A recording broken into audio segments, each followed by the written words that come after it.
السلام علیکم ورحمۃ اللہ وبرکاتہ. د شمال ریډیو ګرانو خوږو اوریدونکو پروګرام لټون دی. زه وحید خان تاجک یم او تاسو کوم ځایونو کې اورئ تاسو ټولو ډېره زیاته مننه. ما سره پروډوسر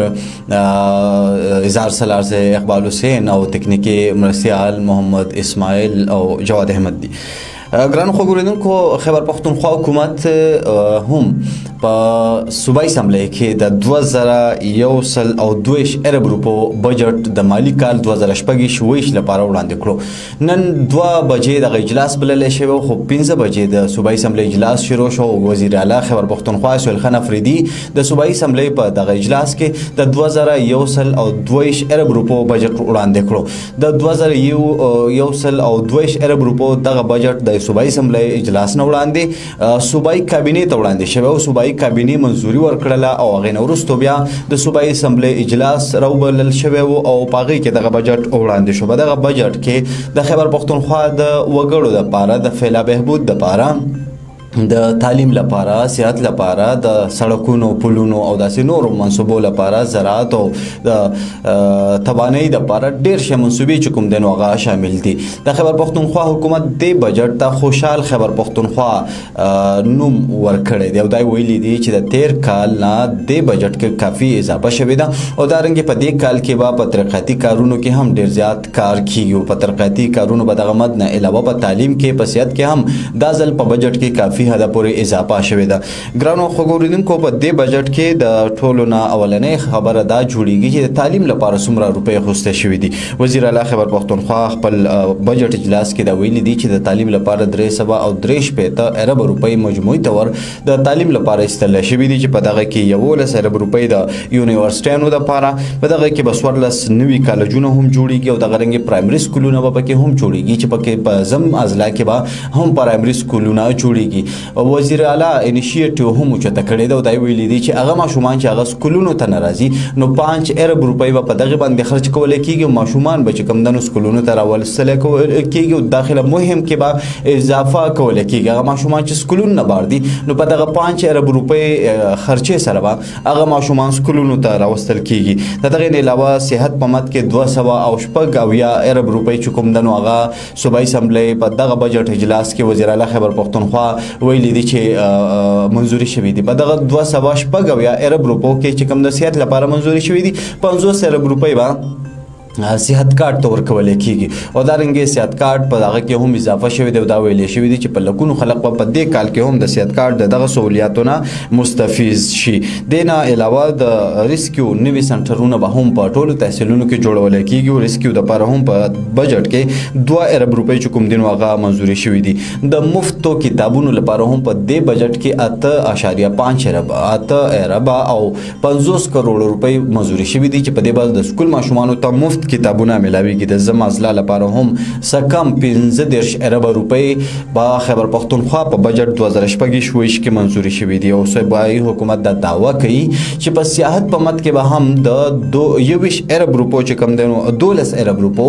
د سیاحت په مد کې به هم دوی د 12 ارب روپو کار کوي. د سیاحت په مد کې او داسې د نورو د سکولونو او هسپتالونو اپګریډیشن په مد کې به په خیبر پښتونخوا کې 50,000 نوي نوکریانې چې کوم دي نو هغه هم پیدا شي. ADP چې کوم سکیمونه دي انډوال ډیولپمنټل چې کوم بجټ منظوریږي نو دا وزیر اعلی خیبر پښتونخوا سهیل خان افریدي خپل بجټ اجلاس کې ویلي دي چې 15 ارب روپۍ به په دغه رنګې په ترقیاتي کارونو باندې لګولی کېږي. په دغه کې جاري کارونه چې کوم دي په دغه باندې به جاري اخراجات چې کوم دي په دې مد کې به هم روپۍ لګول کېږي او په دغه بجټ کې به په دې موجوده کال 2028 کې به 1201 منصوبې 1201 نوې منصوبې شروع کولی کېږي. د دغې نه علاوه زړې 1540 منصوبې به هم هغې دپاره پکې هم روپۍ منظورې شوې. لوی سوال د خلکو او بیا په خصوصي توګه د هغه خلکو چې کوم سرکاري نوکرپېشه دي هغې دا سوال به جوړیږي چې په دې بجټ کې د سرکاري نوکرپېشه خلکو لپاره څه دي او د عام عوامو د ریلیف لپاره پکې څه دي. عوامو ته پکې څه سبسډي ورکړلی شوه او د دغې نه علاوه په بجټ کې د مزدور چې کومه اجرت دی کومه دیاړي د هغې کې څومره اضافه شوه. وزیر اعلی خیبر پښتونخوا ډېر په جوشیله انداز کې د دغې خبرې وضاحت کړی دی. جناب اسپیکر، جمشید اضلاع کی ترقی اور خوشحالی ہماری حکومت کی اولین ترجیحات میں شامل ہے۔ اس عزم کے تحت مالی سال 2026-27 میں ضمشدہ اضلاع کے لیے سالانہ ترقیاتی پروگرام کے تحت 29 ارب روپے جبکہ ایکسلریٹڈ امپلیمنٹیشن پروگرام کے تحت 52 ارب روپے مختص کیے گئے ہیں۔ تاہم یہاں میں واضح کرتا چلوں کہ وفاقی حکومت کی طرف سے AIP کی مد میں صرف 27 ارب روپے مختص کیے گئے ہیں۔ اس سال 37 ارب روپے جو مختص کیے گئے تھے وفاق کی طرف سے، اس میں صرف صوبائی حکومت کو 22 ارب روپے دیے گئے ہیں اور باقی روپے کاٹ دیے گئے تھے۔ مزید برآں ضمشدہ اضلاع کی جاری اخراجات کے لیے 180 ارب روپے مختص کیے گئے ہیں، جو گزشتہ سال کے مقابلے میں 12.5% زیادہ ہیں۔ یہ نمایاں سرمایہ کاری اس امر کا واضح ثبوت ہے کہ حکومت ضمشدہ اضلاع کو قومی دھارے میں شامل کرنے اور وہاں کی عوام کو بہتر خدمات، روزگار کے مواقع اور خوشحالی فراہم کرنے کے لیے پرعزم ہے۔ جناب اسپیکر، اب میں اس معزز ایوان کے سامنے مختلف محکموں کے مالی سال 2026-27 کے بجٹ کا 2025-26 کے بجٹ سے تقابلی جائزہ پیش کرنا چاہوں گا۔ محکمہ صحت کا بجٹ 275.79 ارب روپے سے بڑھا کر 334.872 ارب روپے کر دیا گیا ہے۔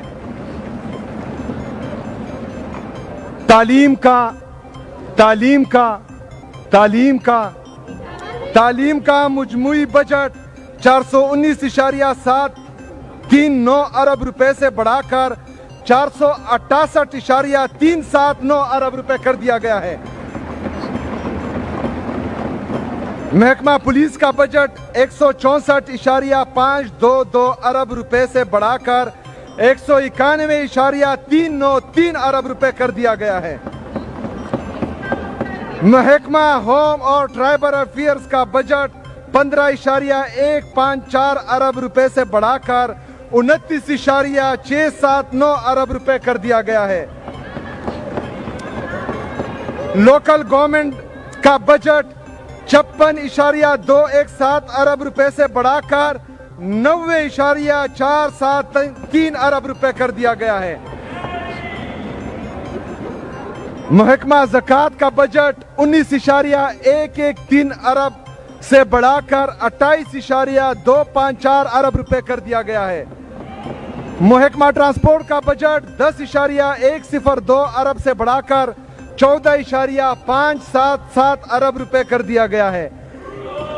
محکمہ انرجی اینڈ پاور کا بجٹ 29.139 ارب سے بڑھا کر 42.934 ارب روپے کر دیا گیا ہے۔ محکمہ زراعت کا بجٹ 25.036 ارب سے بڑھا کر 29.438 ارب روپے کر دیا گیا ہے۔ جناب اسپیکر، بڑھتی ہوئی مہنگائی کے پیش نظر حکومت نے عوام اور ملازمین کو ریلیف دینے کے لیے درج ذیل اقدامات تجویز کیے ہیں۔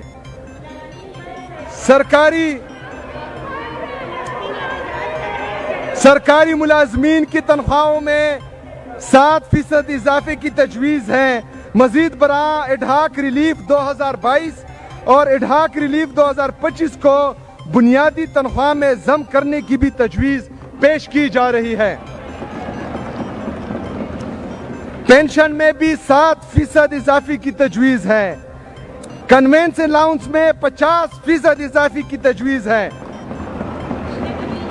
اسپیشل کنوینس الاؤنس کو 6,000 روپے سے بڑھا کر 10,000 روپے کرنے کی بھی تجویز دی گئی ہے۔ سیکٹریٹ ملازمین کی رہائش کے مسائل کو حل کرنے کے لیے ہاؤس ریکویزیشن الاؤنس متعارف کرنے کی بھی تجویز ہے۔ وفاقی حکومت نے کم سے کم اجرت 40,700 روپے مقرر کی ہے، جبکہ حکومت خیبر پختونخوا نے غریب اور محنت کش طبقے کو ریلیف فراہم کرنے کے لیے کم از کم اجرت 40,000 سے بڑھا کر 45,000 روپے کرنے کی تجویز دی ہے۔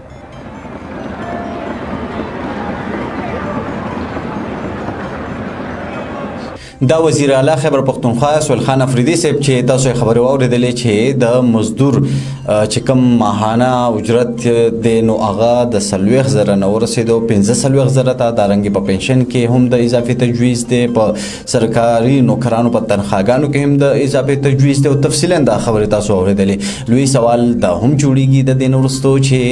د سرکاري نوکرانو دپاره یا مزدور طبقې لپاره یا د عوامو لپاره سبسډي خو په بجټ کې شامل ده، خو ترقیاتي کارونه کم شامل دي. وزیر اعلی خیبر پختونخوا په بجټ اجلاس کې دا ویلي دي چې حکومت خیبر پختونخوا په 9 سیکټر باندې دا ځل فوکس دی او په 9 مختلف سیکټرز باندې چې دنو دا ځل فنډونه تقسیم کړي دي. په دغه کې د ځوانانو لپاره هم مختلف سکیمونه شامل دي، دغه کې احساس کفالت پروګرام شامل دی، صحت کارت پکې شامل دی او دغه رنګې د قدرتي آفاتو نه بچاو او د امن او امان منصوبې پکې هم شامل دي. وزیر اعلی خیبر پختونخوا په خپل خبرو کې دا ویلي دي چې ټرایبل ډسټرکټ کې به ټرایبل میډیکل کالج هم جوړیږي، یعنی نوې منصوبې چې کومې دي هغه پکې هم شامل دي او هغه زنانه چې د هغې ماشومان پیدا شي نو هغې ته به 100,000 پی ماشوم معاوضه هم د حکومت خیبر پختونخوا لخوا ملاویږي. زمونږ کور پروګرام پکې هم شامل دی. وزیر اعلی خیبر پختونخوا په دغه بجټ اجلاس کې د دې خبرو مکمل وضاحت کړی دی او دا ویلي دي چې په دې کال کې به حکومت خیبر پختونخوا کم کارونه کوي. راځي چې دا واورو. جناب اسپیکر، یہ بجٹ عمران خان صاحب کی ویژن کو مدنظر رکھتے ہوئے 9 اہم تھیمیٹک ایریاز کے گرد ترتیب دیا گیا ہے جو کہ مندرجہ ذیل ہیں: امن و امان، پولیسنگ اور عوامی تحفظ، نوجوانوں کو بااختیار بنانا، احساس عوام کا، گڈ گورننس، عوامی خدمات اور سماجی تحفظ، علاقائی تفاوت کا خاتمہ، معاشی ترقی اور روزگار کے مواقع، آبی وسائل کا تحفظ، پینے کا پانی سب کے لیے، موسمیاتی استحکام اور گرین گروتھ، ڈیجیٹل خیبر پختونخوا. یہ سال انشاءاللہ خیبر پختونخوا کے لیے امن، خوشحالی اور ترقی کا سال ہوگا انشاءاللہ تعالی. جناب اسپیکر، سیکیورٹی اور پولیسنگ کے نظام کو جدید خطوط پر استوار کرنے اور شہریوں کے تحفظ کو یقینی بنانے کے لیے مندرجہ ذیل اقدامات کیے گئے ہیں. صوبے میں امن و امان کی صورتحال کو بہتر کرنے کے لیے صوبائی حکومت نے پولیس کے بجٹ میں خاطر خواہ اضافہ کیا ہے. مالی سال 2022-23 میں پولیس کا بجٹ 67 ارب روپے تھا جو مالی سال 2026 اور 27 کے لیے بڑھا کر 191.393 ارب روپے کر دیا گیا ہے. یہ 185% کا اضافہ ہے. مالی سال 2026-27 میں پولیس پروکیورمنٹ پلان کے لیے 14.5 ارب روپے مختص کیے گئے ہیں، جس میں جدید اسلحہ اور گولہ بارود کی خریداری کے لیے 7.774 ارب روپے، بلٹ پروف گاڑیوں، APCs اور ٹروپ کیریئرز کی خریداری کے لیے 1.817 ارب روپے، تھرمل کیمرے، ڈرونز اور اینٹی ڈرون سسٹم، جیمرز اور مواصلاتی آلات سمیت جدید ٹیکنالوجی کے لیے 3.562 ارب روپے اور پولیس اہلکاروں کی حفاظت کے لیے بلٹ پروف جیکٹس اور ہیلمٹس کی خریداری کے لیے 1.276 ارب روپے شامل ہیں. اسی طرح پولیس ماہانہ آپریشنل سپورٹ کے لیے 7.9 ارب روپے مختص کیے گئے ہیں.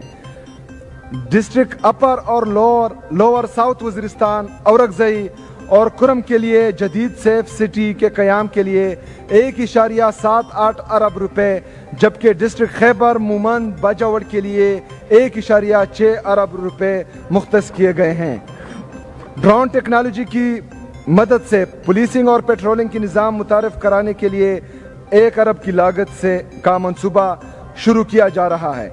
پشاور میں فورینزک سائنس لیبارٹری کے قیام کے لیے 600 ملین روپے مختص کیے گئے ہیں.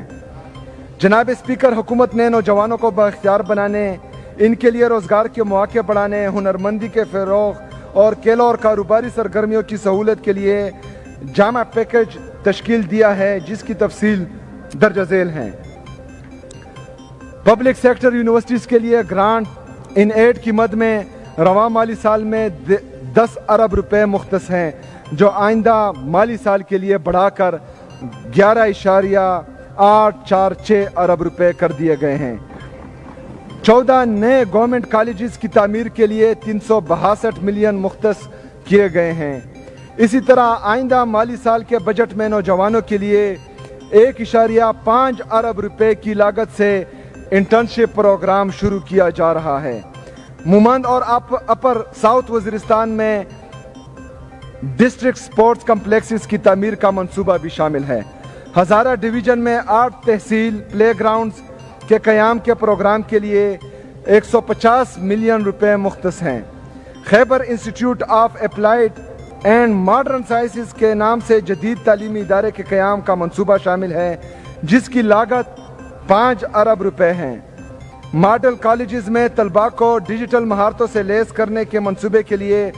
40 मिलियन रुपए रखे गए हैं। 5 अरब रुपए की लागत से सूबे के पहले ट्राइबल मेडिकल कॉलेज का क़याम अमल में लाया जाएगा, जिसके लिए माली साल 2026-27 में 380 मिलियन रुपए मुख्तस किए गए हैं।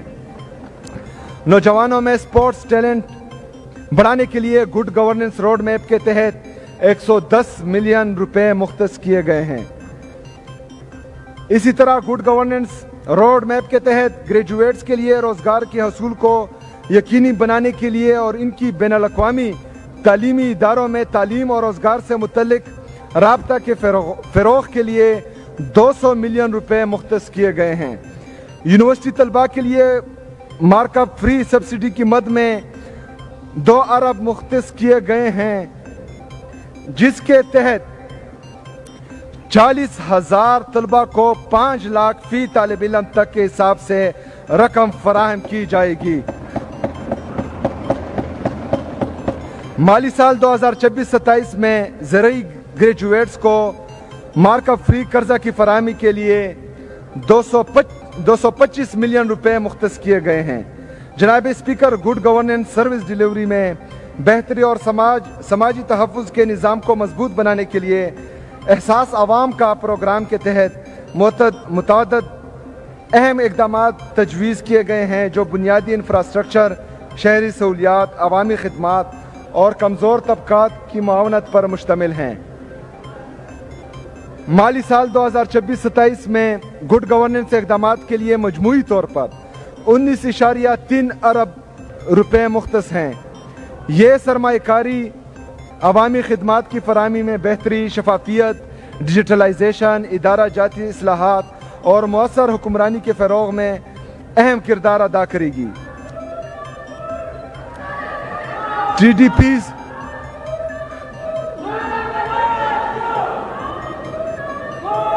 TDPs के लिए आइंदा माली साल में 17 अरब रुपए मुख्तस किए गए हैं, जो वफाक की जानिब से अदा किए जाने वाले फंड्स हैं। ताहम यह अमर अफसोसनाक है कि वफाक ने यह रकम 2022 से ताहाल जारी नहीं की। इस फोरम के ज़रिए मैं वफाक से पुरज़ोर दरख्वास्त करता हूँ कि इस वाजिबुल अदा रकम को जल्द अज जल्द जारी किया जाए। एहसास मुस्तहकीन के प्रोग्राम के लिए 15 अरब रुपए मुख्तस किए गए हैं। एहसास माँ नई जिंदगी नई उम्मीद प्रोग्राम के लिए 1 अरब रुपए की रकम मुख्तस की गई है, जिसके ज़रिए माँ को इनके पहले 2 बच्चों की पैदाइश पर फी बच्चा 20,000 रुपए माली मुआवनत फराहम की जाएगी।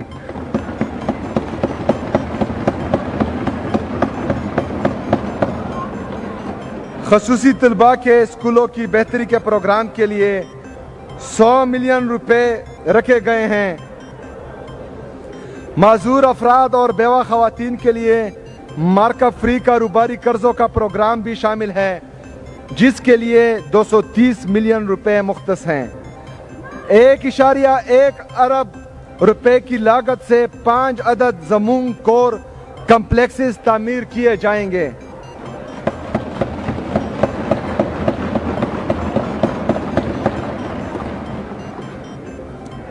सहाफ़ियों की फलाह बहबूद के लिए 1 अरब रुपए के 2 मंसूबे शामिल किए गए हैं, जिसके लिए 250 मिलियन रुपए मुख्तस हैं। गुड गवर्नेंस रोड मैप के तहत समाजी फलाह बहबूद के महकमे के लिए मजमूई तौर पर 387 मिलियन रुपए मुख्तस हैं, जिसमें ख्वाजा सिराओं के लिए फलाही इकदामात की मद में 100 मिलियन रुपए भी शामिल हैं। सेहत कार्ड प्लस प्रोग्राम का बजट 41 अरब रुपए से बढ़ाकर आइंदा माली साल में 50.4 अरब रुपए कर दिया गया है, जबकि माली साल 2024 और 25 में ये बजट 34 अरब रुपए था। इस तरह हुकूमत खैबर पख्तूनख्वा का सेहत कार्ड पर 3 माली सालों में 2024-25 से आइंदा माली साल तक मजमूई खर्च 125.4 अरब रुपए होगा।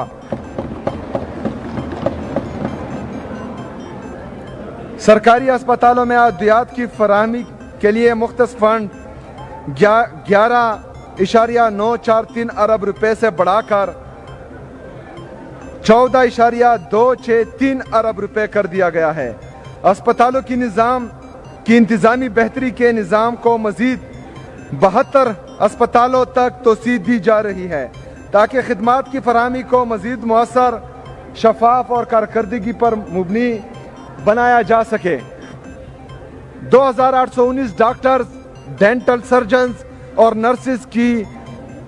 कॉन्ट्रैक्ट पर भर्ती का अमल भी जारी है। MTIs के लिए बजट 65 अरब रुपए से बढ़ाकर 80 अरब रुपए कर दिया गया है।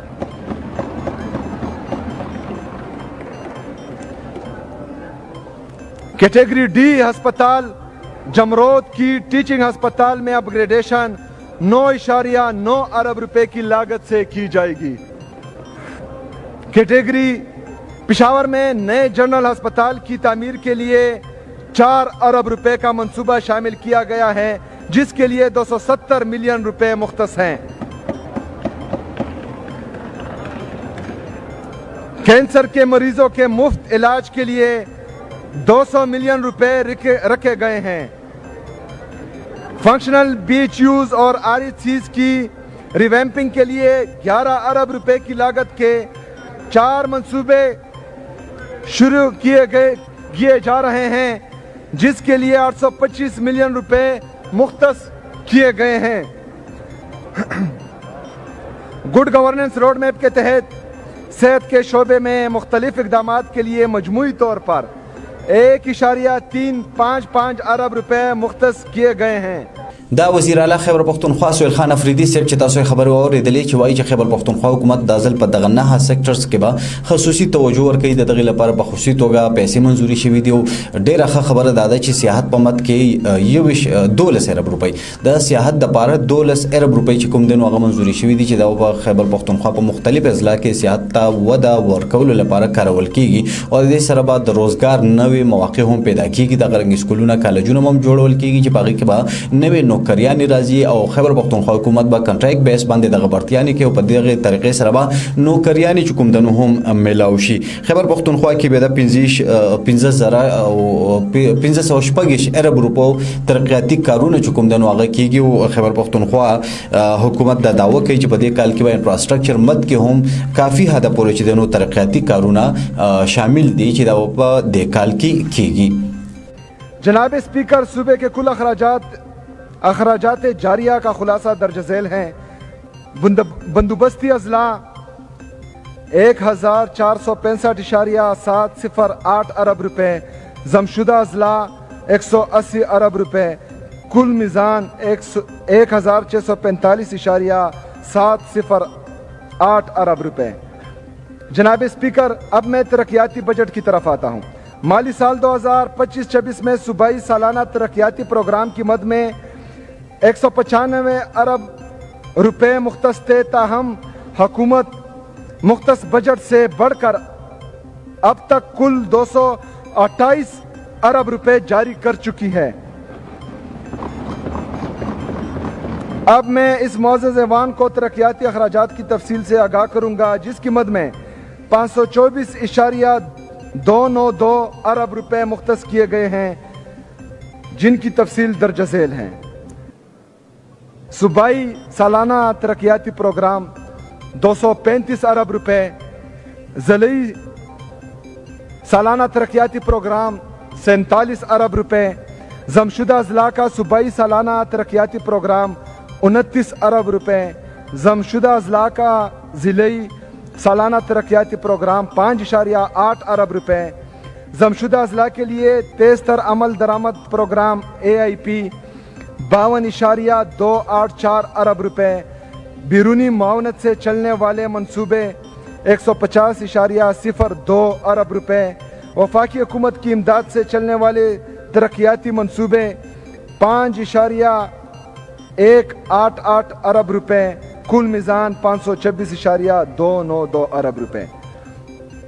जनाब स्पीकर, तमाम सूबाई जारी और तरक्याती अखराजात का खुलासा दर्ज झेल है। अखराजात जारिया 1645.708 अरब रुपए, तरक्याती अखराजात 524.292 अरब रुपए, कुल मीज़ान 2170 अरब रुपए। जनाब स्पीकर, ये बजट इमरान खान साहब के विजन को मद्देनजर रखते हुए 9 अहम थीमेटिक एरियाज के गिर्द तरतीब दिया गया है, जो कि मंदरज झेल हैं: अमन व अमान, पुलिसिंग और अवामी तहफ़्फ़ुज़, नौजवानों को बाइख्तियार बनाना, एहसास अवाम का, गुड गवर्नेंस, अवामी खिदमात और समाजी तहफ़्फ़ुज़, इलाकाई तफावत का खात्मा, मुआशी तरक्की और रोज़गार के मौके, आबी वसाइल का तहफ़्फ़ुज़, पीने का पानी सबके लिए, मौसमियाती इस्तेहकाम और ग्रीन ग्रोथ, डिजिटल खैबर पख्तूनख्वा। ये साल इंशाल्लाह खैबर पख्तूनख्वा के लिए अमन, खुशहाली और तरक्की का साल होगा इंशाल्लाह ताला।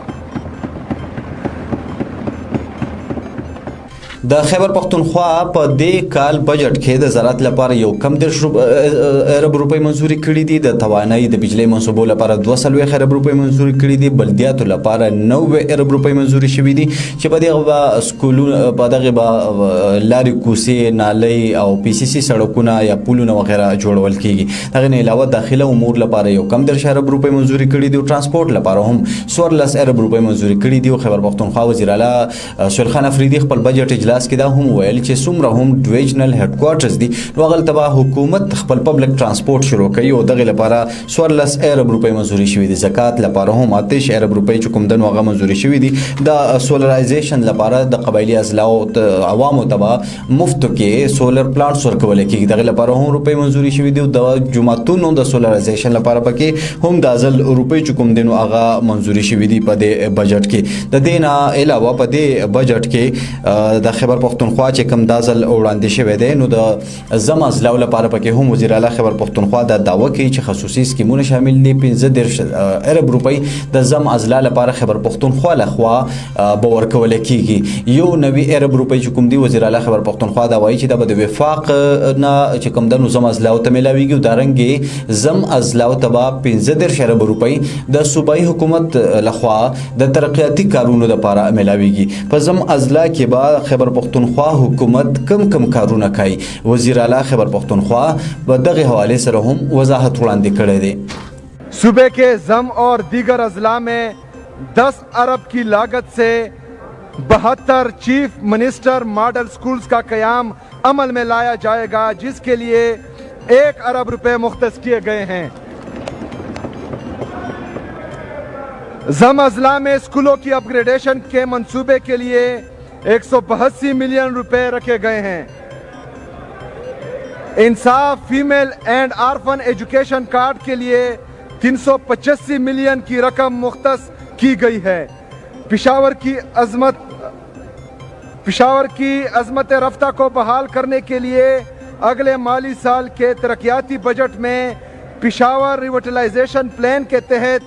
120 ارب روپے کی لاگت کے 29 منصوبے شامل ہیں، جن کے لیے 36 ارب روپے مختص کیے گئے ہیں.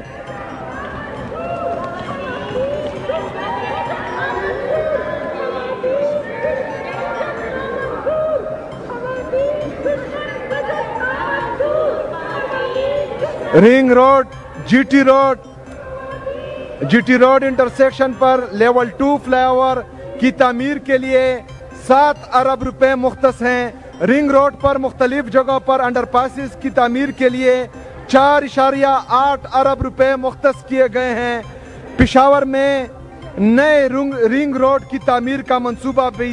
زیر تجویز ہے. پشاور میں رامداس چنگی، لاہوری چوک اور یونیورسٹی روڈ پر انڈر پاسز کی تعمیر کے لیے 3.799 ارب روپے مختص ہیں. رنگ روڈ کے مسنگ لنک فیز 3 کی تعمیر کے لیے 1.5 ارب روپے رکھے گئے ہیں. پشاور میں بجلی کی کیبل کو زیر زمین منتقل کرنے کے منصوبے کے لیے 1 ارب روپے مختص کیے گئے ہیں. بی آر ٹی آپریشنل سبسڈی اور بسوں کی خریداری کے لیے 7.5 ارب روپے رکھے گئے ہیں.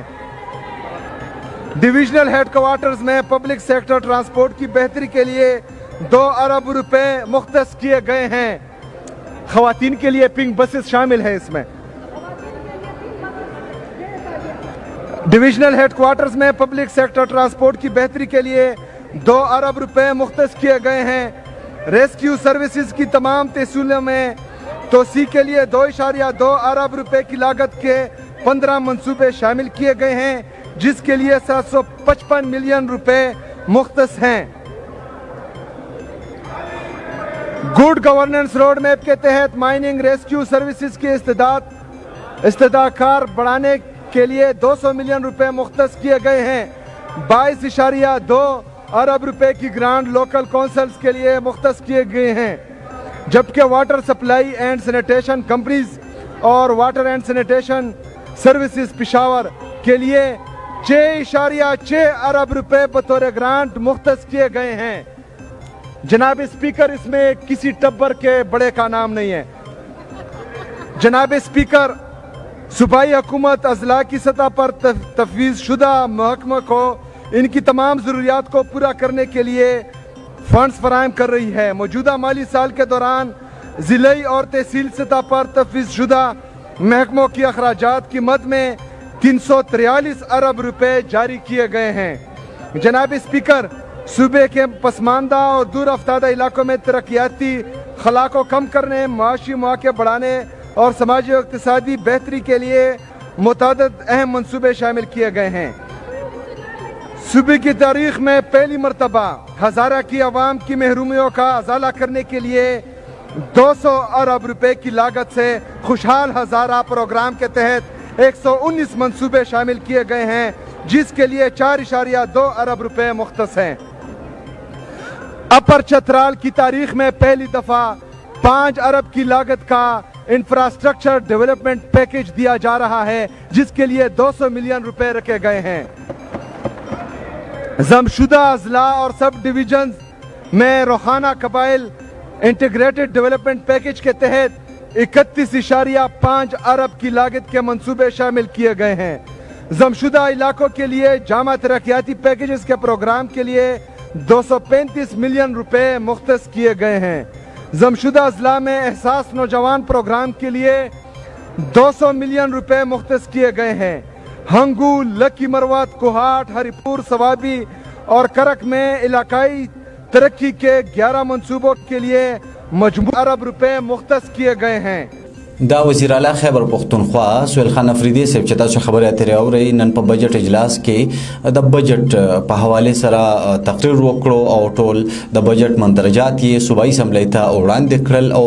دا رنګې کوشش یې کوو چې د صوبایي اسمبلی غړي په دغه باندې پوهیږي، خو د اپوزیشن جماعتونو لخوا په صوبایي اسمبلی کې شدید هنګامه آرایي شو و احتجاج او دغه رنګې د بجټ د اجلاس چې کومې کاپیانې وې یعنې کوم کاغذونه هغه شلولي وو د سپیکر ډایس ته ورګزارل. وزیر اعلی خیبر پختونخوا په دغه اجلاس کې ویلي چې پېښور د بحالۍ دپاره په دغه یو جامع پروګرام راوړي چې په هغې کې به 30 ارب روپۍ لګول کېږي او دا رنګې باجوړ، اپر دیر، لوور دیر، خیبر او دغه رنګې د بدامنۍ ښکار ضلعو کې به سیف سټي پروجیکټس هم لانچ کولی کېږي چې په دغه مد کې هم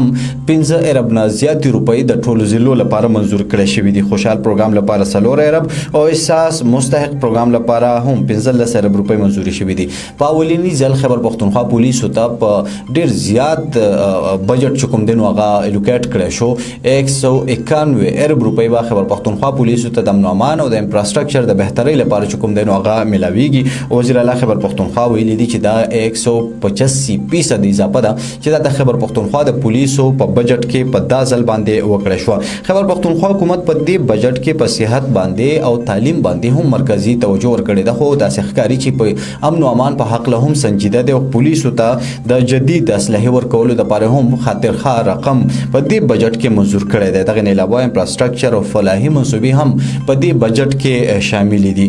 دا د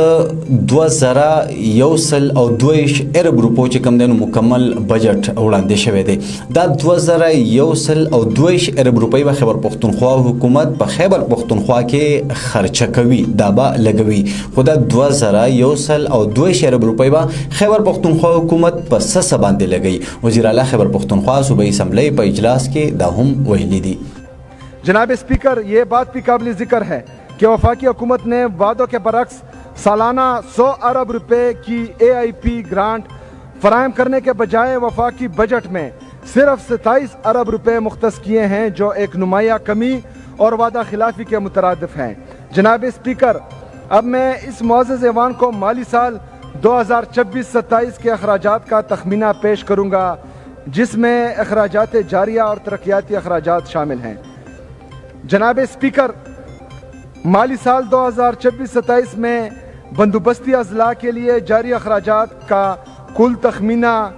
1465.708 ارب روپے ہے، جس کی تفصیل درج ذیل ہیں. صوبائی تنخواہیں 334.33 ارب روپے، تحصیل تنخواہیں 305 ارب روپے، پینشن 201.457 ارب روپے، غیر تنخواہی اخراجات 457.1 ارب روپے. غیر تنخواہی اخراجات تحصیل 43.485 ارب روپے، کیپٹل اخراجات 45.36 ارب روپے، دیگر اخراجات 22 ارب روپے، ڈیٹ مینجمنٹ فنڈ 57 ارب روپے، کل میزان 1465.708 ارب روپے. جناب اسپیکر، مالی سال 2026-27 میں ضمشدہ اضلاع کے لیے جاری اخراجات کا کل تخمینہ 180 ارب روپے ہیں، جس کی تفصیل درج ذیل ہیں. صوبائی تنخواہیں 65.432 ارب روپے، تحصیل تنخواہیں 49 ارب روپے، پینشن 5.596 ارب روپے، غیر تنخواہی اخراجات صوبائی 29.948 ارب روپے، غیر تنخواہی اخراجات تحصیل 13.033 ارب روپے. عارضی طور پر بے گھر افراد کے لیے بجٹ 17 ارب روپے، کل میزان 180 ارب روپے. یہاں پر یہ امر خصوصی طور پر اجاگر کرنے کی ضرورت ہے کہ وفاقی حکومت نے ان اخراجات کی مکمل ذمہ داری لینے کے بجائے صرف 95 ارب روپے مختص کیے ہیں. خیبر پختونخوا حکومت چې د 2022 ارب روپو کم بجټ وړاندې کو چې په دې کې به نت په خیبر پختونخوا کې په ترقیاتي کارونو او په تنخواګانو باندې څومره روپۍ لګول کیږي، دغه وضاحت تاسو د وزیر اعلی خیبر پختونخوا سهیل خان افریدي صاحب نو اوریدو. خیبر پختونخوا ته به دا روپۍ ملاوي کی څنګه؟ دا روپۍ 2022 ارب روپۍ به راځي د کم خوا. په دغه حواله سره هم وضاحت شوی دی، دا ویل شوی دی چې 88 ارب روپۍ چې کوم دی دا بجټ د خسارې ښکار دی. نت هایډرو پراپرټ د بجلی خالص منافع چې کوم ده د وفاق لخوا په دې کال کې به خیبر پختونخوا ته 50 ارب روپۍ ملاویږي. دغه نه علاوه نان ټیکس بجټ چې کوم ریوینیو د هغه 50 ارب ده او صوبایي ټیکس چې کوم دی نو 99 ارب روپۍ تخمینه لګولې ده چې په دې کال کې به خیبر پختونخوا حکومت دا ټیکس راټولوي. دارنګې کل آمدني چې کومه خیبر پختونخوا ته کیږي وفاق نه به هم د ټیکس په مد کې 1320 ارب روپۍ چې کوم دی نو توقع ده چې دا خیبر پختونخوا ته خواته د NFC ایوارډ او داسې نور په کل یعنی ټوټل د وفاق لخوا خیبر پښتونخوا ته ملاو شي او دارنګې د زمز لاو هم روپۍ د وفاق لخوا خیبر پښتونخوا ته به ملاویږي. وزیر اعلی خیبر پښتونخوا دا وایي چې د 2122 ارب روپۍ چې کوم دي په دې کې څه خیبر پښتونخوا به پخپل را پیدا کوي او سبا د وفاق لخوا ملاویږي. د دغه تفصیلات هم د صوبایي اسمبلی په دغه اجلاس کې وړاندې کړي دي. راځي چې دغه وورو. جناب اسپیکر، اب میں اس معزز ایوان کو مالی سال 2026-27 کے بجٹ کی تفصیل سے آگاہ کروں گا، جس میں محصولات اور اخراجات کی تخمینہ شامل ہے. سب سے پہلے آتے ہیں محصولات کی جانب، جس کی تفصیل درج ذیل ہیں.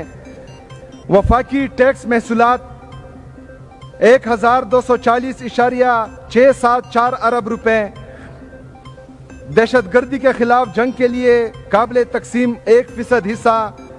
149.076 ارب روپے.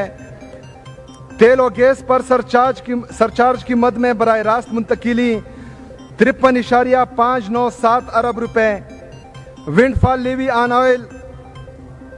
کے لیے 24.863 ارب روپے. پن بجلی کے خالص منافع کی مد میں محصولات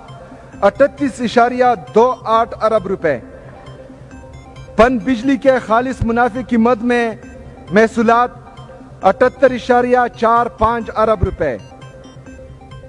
کل میزان 1584.939 ارب روپے. جناب اسپیکر، اب میں معزز ایوان کو مالی سال 2026-27 صوبائی محاصل کا خلاصہ پیش کروں گا، جو 129 ارب سے بڑھ کر انشاءاللہ اس سال 182.41 ارب روپے ہو گئے ہیں. یہ بات قابل ذکر ہے کہ ہم نئے ٹیکسوں کی بجائے ٹیکس بیس میں اضافے پر توجہ دے رہے ہیں. ٹیکس محصولات کی تفصیل 115.93 ارب روپے.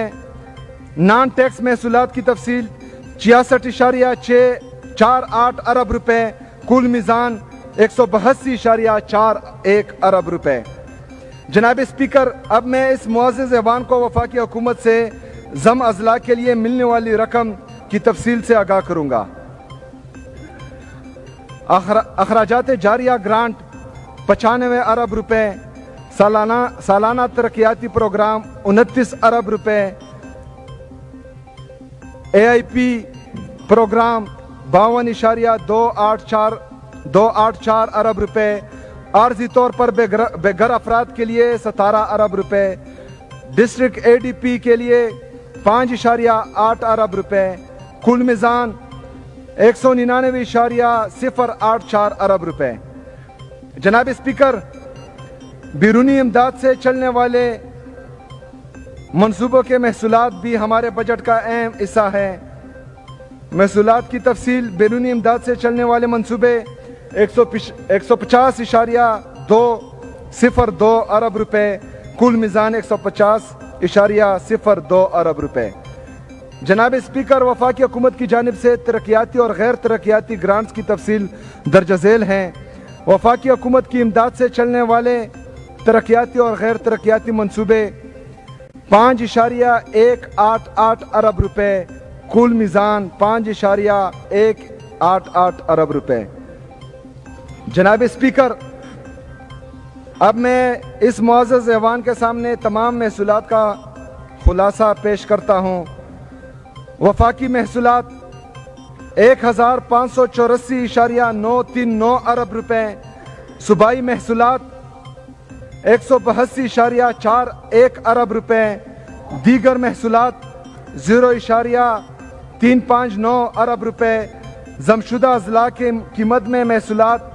199.084 ارب روپے. بیرونی امداد سے چلنے والے منصوبوں کی محصولات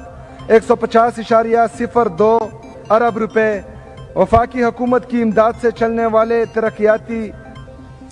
اور غیر ترقیاتی منصوبے 5.188 ارب روپے. کل میزان 2122 ارب روپے. دا وزیر اعلی خیبر پختونخوا سهیل خان افریدي صاحب چې صوبایي اسمبلی ته نن بجټ وړاندې کو. په دې بجټ باندې بحث شروع شو، لا به بحث روان وي او دارنګې صوبایي اسمبلی به دا بجټ چې دی نو پاس کوي. خو وزیر اعلی خیبر پختونخوا سهیل خان افریدي صاحب دا بجټ پاس کول د عمران خان صاحب سره د ملاقات سره مشروط کړي دي. دا ویلي دي چې تر څو مونږ د عمران خان صاحب سره په ملاقات نه شوی نو بجټ مو وړاندې خو کړو خو پاس کوو به نه، یا په دې کې کومه کټوتي وفاقي حکومت کول غواړي او دغه روپۍ چې د خیبر پختونخوا نه کټ کوي او مختلف سیکټرز ته ورکوي نو دا به ورسره تر هغې نه منو چې تر څو مونږ د کپتان عمران خان صاحب سره ملاقات شوی نه. د خیبر پختونخوا د غړو د پاکستان تحریک انصاف د سینیر غړو دا هم موقف و چې تر څو پورې د عمران خان صاحب سره ملاقات شوی نه وي تر هغې پورې به بجټ هم نه وړاندې کوي، بلکې د 3 میاشتو یو عبوري بجټ به وړاندې کوي. خو هغه خبرې نه شاته شو او دغه رنګې دا یو منظم بهترین بجټ د 2102 روپو وړاندې کړو. خو دا وایي چې پاس کوو به تر هغې نه چې تر څو د عمران خان صاحب سره ملاقات نه شوی. دا به اوس وخت ثابت کوي چې آیا د عمران خان صاحب سره ملاقات کیږي او کنه د ملاقات نه بغیر به دا بجټ چې کوم دی پاس کیږي یا په دې کې کوم اونچ نیچ یعنی کټوتي وغیره کول وي نو هغه به خامخا ملاقات کیږي او کنه بغیر د ملاقات نه به کټوتیانې وغیره وشي. خو داسې لګي چې وفاقي حکومت هم دا ځل سنجیده دی او معاملات سمول غواړي. نو شاید چې د خیبر پختونخوا د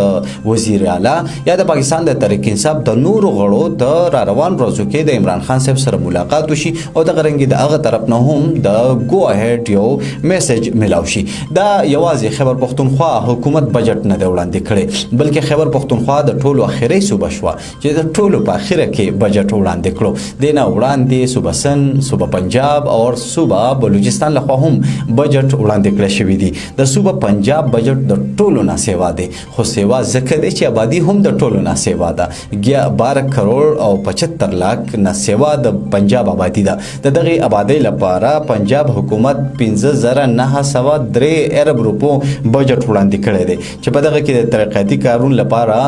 752 ارب روپۍ منظوري شوي دي. د پنجاب وزیر خزانه مجتبی شجاع الرحمن په بجټ اجلاس کې ویلي دي چې کوم جاري سکیمونه په پنجاب کې ترقیاتي کارونه روان دي د لپاره 493 ارب او د نوي سکیمونو لپاره 258 ارب روپۍ منظوري شوي دي. پنجاب حکومت به تعلیم په مد کې 750 ارب روپۍ لګي، صحت په مد کې به 1500 ارب روپۍ لګي، انفراستراکچر مد کې به 222 ارب روپۍ لګي او پولیس او امن و امان لپاره هم 200 او 250 ارب روپۍ چې کوم دي نو منظور کړي دي. زراعت او لایفسټاک لپاره 132 ارب روپۍ منظوري کړي دي او جنگلات او ماحولیات لپاره پنجاب حکومت 38 ارب روپۍ منظور کړي دي. روزګار ته د وده ورکولو لپاره به خیبر پنجاب حکومت چې کوم دی نو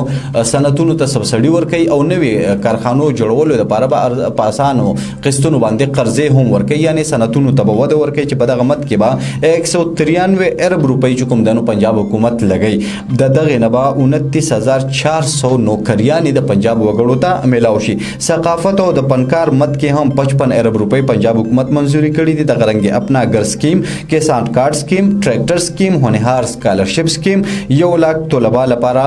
وظیفې سکیم، روزګار د لپاره قرضې سکیم، داسې د عوامو لپاره سبسایډي بجلی په مد کې سبسایډي سکیم، ترانسپورت سکیم، الکتریک بایک او الکتریک بس، مختلف سکیمونه د پنجاب وزیر اعلی محترم مریم نواز منظور کړي دي. دغه بجټ نه وړاندې د پنجاب د بجټ نه وړاندې صوبه سند لخوا هم په 16 جون باندې بجټ پاس شوی دی. د صوبه سند لخوا 3,562 ارب روپۍ چې کوم دی نو دا بجټ وړاندې شوی دی. په 17 جون باندې دا بجټ پاس شوی دی. د صوبه سند وزیر اعلی مراد علي شاه صاحب بجټ اجلاس ته تقریر کړی دی او هغه دا ویلي دي چې صوبه سند چې کوم بجټ وړاندې کړی دی نو په دې کې څه پیسې به صوبایي ټیکسونو په مد کې راټولول کېږي او څه خو به بجټ خساره روانه ده او څه به بیروني امداد میلاویږي او څه به د وفاق نه هم میلاویږي. صوبه سند کې د امن و امان او پولیس لپاره 210 ارب روپۍ منظوري شوي دي. د صحت لپاره 174 ارب روپۍ منظوري شوي دي. بلدیاتو لپاره 155 ارب روپۍ منظوري شوي دي. صوبه سند د زراعت لپاره 140 ارب روپۍ منظوري کړي دي. بورډ او یونیورسټیانو لپاره 15 ارب روپۍ منظوري کړي دي او د واحد یو ښار کراچۍ لپاره هم 108 ارب روپۍ منظوري کړي دي چې په دې کې به په دې روپو به په کراچۍ کې مختلف قسمه کارونه کول کېږي او یو جدید ښار جوړولو ته به کوششونه کېږي. پبلک ترانسپورت الکتریک بسونه هم به اخیستل کیږي او 1590 بسونه به اخیستل کیږي. دغه لپاره 14 ارب روپۍ منظوري شوي دي او دارنګې په صوبه سند کې په کراچۍ او داسې نور غټو ښارونو کې به BRT هم چې کوم روان دي نو په هغې کې توسعه کیږي او 3.5 ارب روپۍ دغې لپاره هم صوبه سند لخوا منظوري شوي دي. صوبه سند حکومت به هم عوامو ته سولر سیسټم ورکوي او د دغې مد کې 18 ارب روپۍ منظوري شوي دي. مزدور کارډ یې لانچ کړی دی چې هغه مزدوران چې هغې ته دیاړي نه میلاویږي نو صوبه سند به هغې ته معاوضه هم ورکوي. په دغه ارب کې به 5 ارب روپۍ چې کوم دی نو لګولی کیږي. د دغې نه علاوه 2,75,000 خلکو ته به مفت کورونه صوبه سند حکومت چې دی نو ورکوي، یعنی مفت کورونو سکیم، مزدور کارډ سکیم، سولر سیسټم سکیم. دا د صوبه سند د عوامي فلاح بهبود منصوبې دي چې په دې بجټ کې پاس کړي دي. د دې نه علاوه د بلوچستان حکومت هم بجټ پاس کړی دی. بلوچستان حکومت په 17 جون باندې د 1089 ارب روپو بجټ وړاندې کړی دی. وزیر خزانه میر شعیب نوشروانی صوبایي اسمبلی ته خطاب کړی دی. دا ویلي دي چې ترقیاتي کارونو لپاره 208 ارب روپۍ منظوري شوي دي او غیر ترقیاتي کارونو یعنی تنخواګانو وغیره دیگر اخراجات مد کې به 797 ارب روپۍ لګولی کیږي. نوي سکیمونه د ترقیاتي کارونو په بلوچستان کې هم شروع کیږي. 106 ارب روپۍ به په دغې لګول کیږي او چې کوم جاري سکیمونه دي نو په دغې باندې به 100 ارب روپۍ لګول کیږي. په پاکستان کې د شرح خواندګۍ شرح د ټولو نه کمه په بلوچستان کې ده چې رقبه ډېره زیاته سیوا ده او سکولونه د ماشومانو نه ډېر لرې دي چې دغې وجې نه سکولونو ته ماشومان ځي نه او شرح خواندګۍ تناسب د ټولو نه کم دی. نو وزیر اعلی بلوچستان په دې بجټ کې د نوي سکولونو جوړولو هم منظوري ورکړې ده او دا ویلي دي چې په دغه نوي سکولونو جوړ شي نو په دې کې به 3000 استادان برتي کیږي او 1500 خلک به په محکمه صحت او 1500 په نورو محکمو کې برتي کیږي. یعنی په دې کال کې به په بلوچستان کې هم 4000 خلک برتي کیږي. پنجاب کې تقریبا د 15000 خلکو پورې او په صوبه سند کې هم د 20000 خلکو پورې به روزګار میلاویږي او خیبر پختونخوا کې هم تقریبا د 15000 خلکو پورې به د کال کې روزګار میلاویږي او دا رنګي د صحت په مد کې به ورلډ بانک هم 50 لک سیلګرو ته سہولیات ورکوي. په دغه مد کې به هم کار کیږي. دا د سلور واړو صوبو لخوا چې کوم دنو بجټ وړاندې کړی شوي دي په زرګونو ارب روپۍ چې کوم دنو دا منظوري شوي دي. بګو که ځینې خلک بجټ ته د الفاظو ګور کنده یعنی د الفاظو هیراپیری چې کوم دنو هغه وایي، خو بهرحال دا هغه روپۍ وي چې پر روان کال کې په عوامو باندې لګي. دا هغه روپۍ وي چې په دې روپو باندې سړکونه پخېږي. دا هغه روپۍ وي چې په دې روپو باندې سکولونه او لارې کوڅې نالۍ پخېږي. دا هغه روپۍ وي چې په دې باندې عوامو ته سبسډي میلاویږي، سولر ورته میلاویږي، تنخواګانې معاوضې ورته میلاویږي، فلاح بهبود کارونه کیږي او دا رنګې دا هغه روپۍ وي چې په دې روپو باندې سرکاري نوکرانو ته تنخواګانې میلاویږي. دا هغه روپۍ وي چې په دې روپو باندې هسپتالونه اپګریډ کیږي، سکولونه جوړول کیږي او نوې بړتیانې پکې هم کیږي. او دا هغه روپۍ وي چې په دې روپو باندې حکومتونه د عوامو د بهتر مفادو کې مختلف منصوبې چې کوم دي نو هغه وړاندې کوي. په دې بجټ کې چې مونږ ګورو نو د ټولو نه سیوا پیکس خرچه کم یو حکومت کړی ده. د پنجاب حکومت چې کم د 5903 ارب روپو بجټ وړاندې کړی دی نو د پنجاب په هر وګړي باندې په مختلف سیکټرز کې د پنجاب حکومت 40,000 روپۍ چې کوم دی نو هغه لګوي. دا رنګې سند حکومت چې کوم د 3000 او 1522 ارب روپو بجټ وړاندې کړی دی نو سند حکومت په خپل وګړي هر شهري باندې 40,000 روپۍ په مختلف مد کې یعنی سړک د پاره، بجلی د پاره، سبسډي د پاره، روزګار د پاره وغیرہ وغیرہ دا لګي. داسې خیبر پختونخوا حکومت چې کوم د 2102 ارب روپو بجټ کوم وړاندې کړو او د خیبر پختونخوا چې کومه 4 کروڑه صد پاسه آبادی جوړیږي نو خیبر پختونخوا حکومت هم د غرنګي د 50,000 نه سیوا روپۍ په خپل وګړي باندې چې کوم دینو اخا لګي. دې ته چې مونږ ګورو نو د ټول نه بهترین بجټ چې په دې کال کې وړاندې شوی دی نو هغه د سن حکومت دی چې یو خوا پیکس اخراجات 64,000 روپۍ دي. د دغه نه علاوه صحت په مد کې پنجاب حکومت په هر وګړي باندې 3,920 روپۍ لګي او سن حکومت د صحت په مد کې په هر وګړي باندې 6,931 روپۍ لګي. خو په دې ځای کې خیبر پختونخوا بازي وړې ده. خیبر پختونخوا حکومت په دې بجټ کې چې د صحت په مد کې کمی روپۍ منظوري کړي دي نو د دې مطابق خیبر پختونخوا حکومت به د خیبر پختونخوا په شهري باندې 6,754 روپۍ د صحت په مد کې په دې کال کې لګي. دغه نه علاوه د تعلیم په مد کې د پنجاب حکومت به کس 5882 روپۍ لګی او سن حکومت په ټولو کې بازي وړې ده چې سن حکومت با د تعلیم په مد کې د هر سړي په سر 10362 روپۍ لګی دا د سن د هر وګړي په سر با د تعلیم لپاره 10362 روپۍ لګي او دغه نه علاوه خیبر پختونخوا حکومت بیا هم د پنجاب نه خدي د تعلیم په سېکټر کې د صحت په سېکټر کې خیبر پختونخوا حکومت په ټولو حکومتونو کې په ټاپ دی خو د تعلیم په سېکټر کې د سن حکومت په ټاپ دی او د خیبر پختونخوا حکومت پیک اس اخراجات په مد کې په سیکنډ نمبر راغلی دی د تعلیم په مد کې به خیبر پختونخوا حکومت پیکس 8885 روپۍ لګی دغه نه علاوه سکیورټي او امن او امان په حواله سره هم خیبر پختونخوا بازي وړې ده د ټولو نه سیوا خرچه د سکیورټي او امن او امان په مد کې خیبر پختونخوا چې پیکس کوي نو هغه 4675 روپۍ ده د خیبر پختونخوا حکومت په دې کال کې د هر چا د سکیورټي او امن او امان په حق لا 4675 روپۍ د هر وګړي په سر باندې لګي او دارنګي پنجاب په دویم نمبر ور پسې بیا صوبه سند دي چې هغه ته د سکیورټي او امن او امان په مد کې با پیکس 3630 روپۍ لګي او پنجاب په دیواله سره بیا اخراجات ډېر کم دي په پنجاب کې به سکیورټي او امن او امان په مد کې پیکس 1976 روپۍ لګي یعنی دا واضح کیږي چې سن هم د سکیورټي امن او امان په حواله سره کافي خرچه کوي خو د ټولو نه سیوا خرچه خیبر پختونخوا حکومت کوي د ټولو نه کمه خرچه چې کومه ده نو هغه د پنجاب حکومت کوي دغه نه علاوه فعلا بهبود چې کومه منسوبې دي چې مونږ هغې ته ګورو نو په دې کې پنجاب بازي وړې ده پنجاب د نوي کورونو سکیمونه زمیندارو ته د کسان کارت سکیمونه دغه رنګې چې کوم دی نو سولر سیسټمونه آسان قسطونو باندې قرضې کارخانو ته چې کوم دی نو سبسډي د بجلی په مد کې سبسډي د وړو په مد کې سبسډي دا ټوټل سکیمونه چې موږ راټول کو چې کوم د عوام پهلا بهبود لپاره دي نو د پنجاب حکومت پیکس 2831 روپۍ چې کوم دی نو دا د عوامو په پهلا بهبود لګي یعنی عوامو ته سبسډیز وغیرہ وغیرہ ورکي او دارنګ خیبر پختونخوا حکومت 367 او سن حکومت چې کوم جوړیږي نو دا 208 روپۍ جوړیږي یعنی خیبر پختونخوا د حکومت توجه په صحت په امن او امان او په تعلیم ده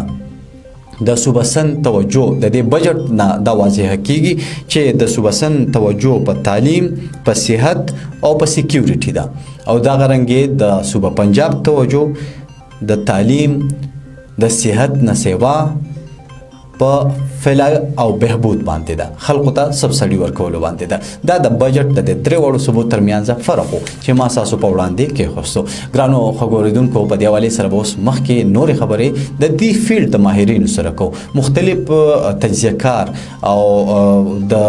اسمبلی غړي کوشش کوي چې په دې پروګرام کې ملمانو کو او د غینا په دې بجټ باندې ځان پوي کو چې د قبایلی ازلاو لپاره پکې سدي د غرنګي چکم دنو پکې د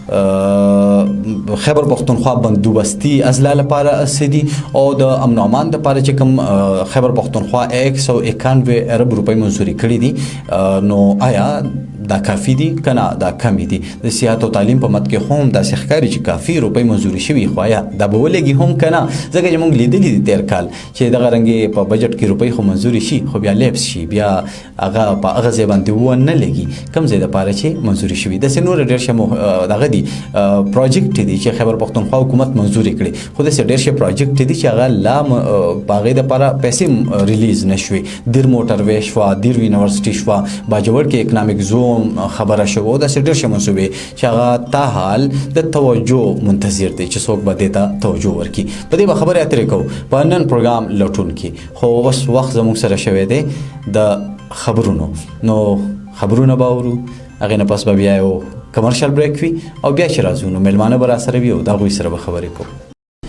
جی ګرانو خبرېدونکو یو ځل بیا تاسو ټول ته هرکلی پروګرام لټون دی ټول شمال ریډیو ته غوږی او دا وخت موږ سره ټلیفون ته لري سینیئر سیاستدان د پاکستان پیپلز پارټي سینیئر غړی او سابق ایم ان ای سید اخونزاده چټان سره ملګری شوی دی نو دا غوي سره به خبرې اترې کوو سر جی تاسو ډېر مننه چې راته وخت مو راکړو هرکلی درته وایو مهرباني شکریہ وحید خان تاسو او تاسو ټول اوریدونکو خويندورونو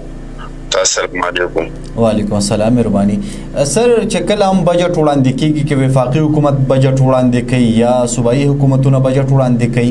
نو وفاقي حکومت هم دا ګیله کوي چې موږ نه خو چې کومې روپۍ دي جو هغه خو صوبو ته روانې دي او صوبایي حکومتونه دا ګیله کوي چې موږ ته خو د وفاق نه څه نه میلاویږي او NFC ایوارډ باندې چې دنو خبرې ترې کیږي چې هم په وفاقي حکومت مطمئن نه وي هم په صوبایي حکومتونه مطمئن نه وي دا وفاقي حکومت دا NFC چې کوم دی سر دا څه شی دی بجټ کې وفاقي حکومت په بجټ کې د صوبایي حکومتونو په بجټ کې د دې څه کردار وي آیا واقعي دا زموږ ټول د صوبو د وفاق د خزانه دارومدار هم په دې NFC ایوارډ باندې دی بسم الله الرحمن الرحیم وحید خان NFC چې کوم دی دا په 1935 کې دا جوړه شوې ده دا آرټیکل 160 تحت به وقتاً په وقتاً چې کوم دی نو په دې کې بدلون راغلی دی NFC وی نېشنل فینانس کمیشن ته صحیح شو د دې کوم فینانس منسټر چې کوم یې هغه دی چیرمني او د څلورو صوبو چې کوم د فینانس د خزاني وزیران دي دا د هغوی ممبران او دوه ممبران چې کوم دی د صوبې په مشاورت سره په دې کې لکه اخلي د دې NFC سره په یو بل یو شی باندې ځان پوهول غواړي هغې ته وایي FCF صحیح شو FCF چې کوم دی فیډرل کنسولیډیټډ فنډ دا داسې مقرر کړه چې دا یوه خزانه ده صحیح ده FCF چې کوم دی دا دوه اکاونټ لري یو اکاونټ چې کوم دی نو دا دی ډیویزیبل پول صحیح شو ډیویزیبل پول او بل اکاونټ چې کوم دی دا نان ډیویزیبل پول دی صحیح ده د ډیویزیبل پول مطلب دا چې دا هغه اکاونټ دی چې د دې پیسې په صوبو باندې تقسیمیږي لکه دا تقسیمیږي نو دې ته ډیویزیبل پول وایي ٹھیک ده دا نان ډیویزیبل پول چې کوم دی دې ته چې کومې پیسې راشي نو دا پیسې صرف او صرف چې کوم دی دا د مرکز سره دا د مرکز خپلې په دې ته چې کومه ریوینیو راځي نو هغه په صوبو باندې نه تقسیمیږي د مخکې چې کومه وه د NFC نو دا به تقسیمېدله د آبادۍ په لحاظ سره صحیح ده د 18 ترمیم نه چې کوم دی بعد دا د دې فارموله چې کوم دا نو په مکمل طور باندې چینج شوله مخکې به په دې کې غټه حصه چې کومه وه نو دا به د پنجاب وه ځکه چې پنجاب او د پاکستان 56% دی صحیح ده نو د هغوی ته به 56% به هغوی ته میلاوېدله حصه او دغه چې کوم دی د صوبې چې دا باقي پاتې چې کوم دی نو دا به صوبو ته دغه کېدله دا میلاوېدله صحیح ده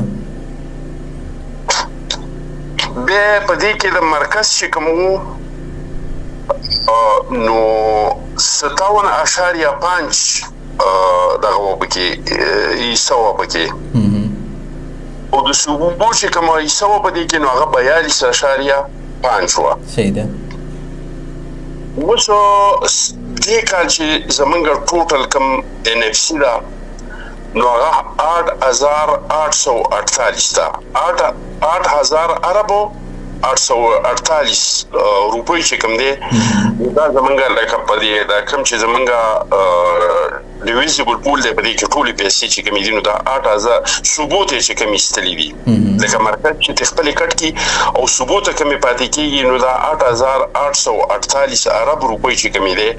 دا صوبو ته دغه کېږي دا پاتې کېږي صحیح ده دې کې 15,256 عرب روپۍ چې کومې دي دا د ټیکس په مد کې راځي او دا نان ډیویزیبل پول چې کوم دی په دې کې 5,336 عرب روپۍ چې کومې دي دا دې ځله دي او دا د لکه هغه د مرکز چې کوم دغه دی هغه پیسې دي کوم چې به نه تقسیمیږي اوس 18 ترمیم نه بعد چې کوم دی نو په دې کې مکمل طور باندې پیپلز پارټي په دور کې په دې کې تبدیلی وشوله. پیپلز پارټي دا اعتراض اوچت کو چې دا طریقې کار چې کوم دی دا صحیح نه دی چې د آبادۍ په لحاظ سره تقسیمیږي. د هغې وجه دا ده چې کومې وړې صوبې دي لکه پښتونخوا ده او بلوچستان دی نو هغوی ته پیسې چې کومه ده نو دا لکه کمه میلاویږي. بل دا مرکز چې کومې پیسې اخلي نو دا ډېرې دي او صوبو ته چې ورکوي دا کمې دي. نو یو ترمیم یې پکې دا وکړو چې اوس 57.5% چې کوم دی دا صوبو ته ورکړی کېږي، 42.5 چې کوم دی نو دا دغه ته ورکړی کېږي، مرکز ته ورکړی کېږي. بل په دې کې دا طریقې کار د پیسو د تقسیم چې کوم دی دا یې بدل کړو. 82% چې کوم دی نو دا یې د تقسیم په دغه څخه د آبادۍ په لحاظ سره چې دا فند به تقسیمیږي 82% د آبادۍ په لحاظ سره، 82% کې چې د چا څونه آبادي زیاته او هغوی ته به هغونه میلاویږي. د آبادۍ په لحاظ سره چې دا تقسیمې نو دا اوس چې کوم بجټ دی دا 8848 دا چې دا 82% په دغه سره تقسیم کړي نو دا راځي 7255 ارب روپۍ راځي. په دې کې 103 ارب روپۍ چې کمی دي 103% نو دا به د غربت په لحاظ سره تقسیمیږي. نو دا جوړیږي 9.11 ارب، یعنی دا 9.11 ارب روپۍ به هغو ته ورکړی کېږي چېرته چې غربت ډېر دی، چېرته چې ترقي کمه ده. نو غربت په پښتونخوا کې ډېر دی، په بلوچستان کې ډېر دی. نو په دې کې غټه حصه چې کومه ده دا نه چې په دې کې به د پنجاب او د سند حصه نه وي، په دې کې به د پنجاب او د سند ضروري حصه وي، خو د ټولو نه غټه حصه چې کومه ده د دې دا کوم چې پاورټي ده د غربت دپاره نه کومه حصه پکې ایستلی شوې ده دا 9.11 ارب روپۍ. نو په دې کې به زیاته حصه چې کومه ده دا به دغه ته ورکړی کېږي دا پښتونخوا ته او بلوچستان ته. صحیح ده. په دې کې په دویم نمبر باندې دی ریوینیو جنریشن، دا یو بونس غوندې دی. دا 5% د دې بجټ دی او دا هغه صوبې ته ورکړی کېږي چا چې ریوینیو چې کومه ده زیاته کړي نو هغوی ته په هغې کې 5% ورکړی کېږي. 2.7 چې کوم دی دا د رقبې په لحاظ سره دی، یعنی د چا رقبه زیاته ده نو په دې 8848 ارب روپونو به 2.7% چې کومه دی نو دا به هغوی ته ورکړی کېږي. لکه اوس بلوچستان دی نو د هغوی رقبه غټه ده، آبادي کمه ده، ظاهره خبره ده چې یو زیاته ګاډی ځي نو چې کوم رقبه لنډه وي نو په هغې باندې به کرایي زیاته راځي، چې کوم زیات لرې وځي نو په هغې باندې به کرایي چې کومه ده دا به پې زیاته راځي. او 1% چې کوم دی نو دا په د دهشتګردۍ چې کوم ښکار صوبې دي نو بلوچستان دی او پښتونخوا ده، نو 1% چې کوم دی نو دا دوی ته وباسي چې په دې کې 700 ارب چې کوم دی دا د پښتونخوا ته ورکولی کېږي په هر کال کې. اوس د NFC چې دا کومه فارموله ده کومه چې تا ته ما بیان کړله ده د دې فارمولې په تحت 51.7% چې کوم دی دا پنجاب ته میلاویږي. لکه اوس هم د پنجاب ډېره غټه حصه ده، لکه د نیمې نه زیاته ده، لکه 52% چې کوم ده اوس هم د پنجاب ده او دا جوړیږي 4578 ارب روپۍ. سږکال چې کومه زمونږ پانګه ده یا روپۍ دي دا 8848 نو په دې کې به 4578 ارب روپۍ چې کومې دي دا به پنجاب ته ورکولی کېږي. صحیح ده. په دې کې د سند حصه ده 24.5%. نو په دغه حساب سره به 2172 ارب روپۍ چې کومې دي نو دا به صوبه سند ته ورکولی کېږي. صحیح ده. د خیبر پښتونخوا په دې کې حصه ده 4.6%. نو 1293 ارب روپۍ چې کوم دي دا به پښتونخوا ته ورکولی کېږي. د بلوچستان حصه ده په دې کې 9%. نو 804 ارب روپۍ چې کومې دي دا به بلوچستان ته ورکولی کېږي. خو وحید خان د صوبو سره صرف دا پیسې نه دي، د صوبو یو بل شی دی چې هغې ته رایلټي وایي. صحیح ده. یعنی کم معدنیات چې کوم دي ګیس دی بجلی دا پټرول دی وغیره وغیره څه ته چې معدنیات وي د دې معدنیاتو اختیار چې کوم دی نو دا د مرکز څخه دی. صحیح ده. اوس لکه مثال په تور په پښتونخوا کې چا ډریلینګ وکړو تیل وباسي نو حکومت چې کوم دی د دې نه 12.5 مالیت چې کوم دی دا به مرکز اخلي خو مرکز د دې نه کوټوتی نشي کولای دا چې ارڅونه جوړیږي نو دا به صوبو ته ورکوي. د دې نه علاوه د صوبو چې کوم دی نو خپل پند دی لکه اکسایز شو پراپرټي ټیکس شو اګریکلچر ټیکس شو داسې وغیره وغیره روډ ټیکس شو بلا ټیکسونه دي چې هغه د صوبې خپل دي چې هغه په خپل باندې هغه دغه کوي. نو کله چې مرکزي کستا خېلی نو چې مرکز کله بجټ پاس کی نو دا غینه پس صوبې چې کوم دی نو به خپل بجټ پاس کوي ځکه چې هغه ته دا پته ولګي چې سګالې موږ ته د مرکز نه څو عرب روپۍ څو هزار عرب روپۍ چې کوم دی دا ملاويږي او به دا غي سره رایلټي چې کوم دنو هغه جمع کی دا غي سره چې دا غوي هغه کوم خپل ټیکس دی نو هغه جمع کی او دا هغه نه پس دا بجټ جوړ شي. خدا پیسې چې کوم دي وحید خان دا یک مشت نه ملاويږي. صحیح ده. دا پیسې په خزانه کې لکه دا 8,848 ارب روپۍ چې دي دا په یو ځل نزي د خزانه یا رایلټي چې کوم دي یا صوبه چې کوم خپل جنریټ کوي دا په خزانه کې ار ورس پرتی نه دي دا چې مش په مش باندې سونه پیسې کلیکټ کیږي نو مش په مش باندې د مرکز نه چې کوم دی دا به صوبې ته ترانسفر کیږي او هغه په خپل معاملات د صوبې چې کوم دی هغه چلی هغه خپل بجټ جوړ کړي چې په تعلیم بدون لګو په سړک بدون لګو هغه خپل کیلکولیشن کړي چې دې زلمنګ سره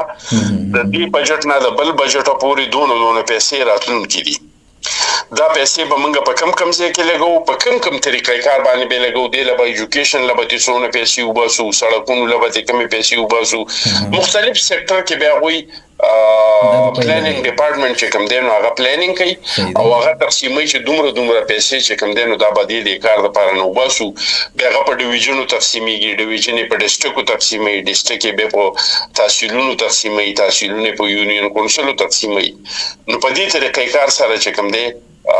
بجټ جوړیږي او په دې طریقې کار سره بجټ تقسیمي. سره یو بل پوښتنه هم د دې سره ریلیټډ دا غواړم چې تاسو په دې خبرو وکړئ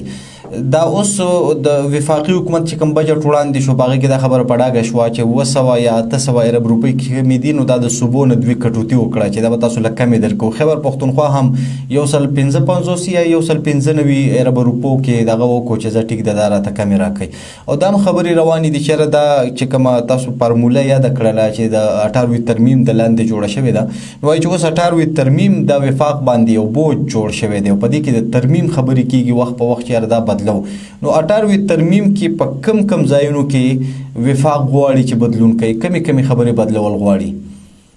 ګوره ما خو تاسو 18 ترمیم ډیر په ډیټیل سو و چې 18 ترمیم نه مخکې چې کوم دی نو 57.5 چې کوم دی دا به دغه ته ملاوي دا وفاق ته بالکل مرکز ته ملاوي دا او ثبوت چې کوم دی نو با 44% به ملاوي دي کله نه چې وفاق دغه وکړو دا ترمیم وکړو نو 57.5 چې کوم دی دا اوس ثبوت ملاويږي او 42.5 چې کوم دی دا وفاق ته ملاويږي نو یو هغه په دې کې ترمیم کول غواړي چې یاره د 57.5 چې کوم دی دا دغه ته ملاويږي وفاق ته ملاويږي او د 42.5 چې کوم دی لکه کوم چې هغه سره فارموله و. صحیح ده. دویم دا چې دا به مخکې د آبادۍ په لحاظ سره تقسیمېدو د هغې د ټول نه غټه پیدا چې کوم ونه هغه به پنجاب ته رسېدله د هغې سره پیپلز پارټۍ دغه ترمیم وکړو چې یاره دا د 82% چې کوم دی د آبادۍ په لحاظ سره تقسیم شي 10.3 د غربت په لحاظ سره تقسیم شي 5% چې کوم دی نو دا د ریونیو جنریشن په دغه کې تقسیم شي 2.7 چې کوم دی دا د رقبې په لحاظ سره تقسیم شي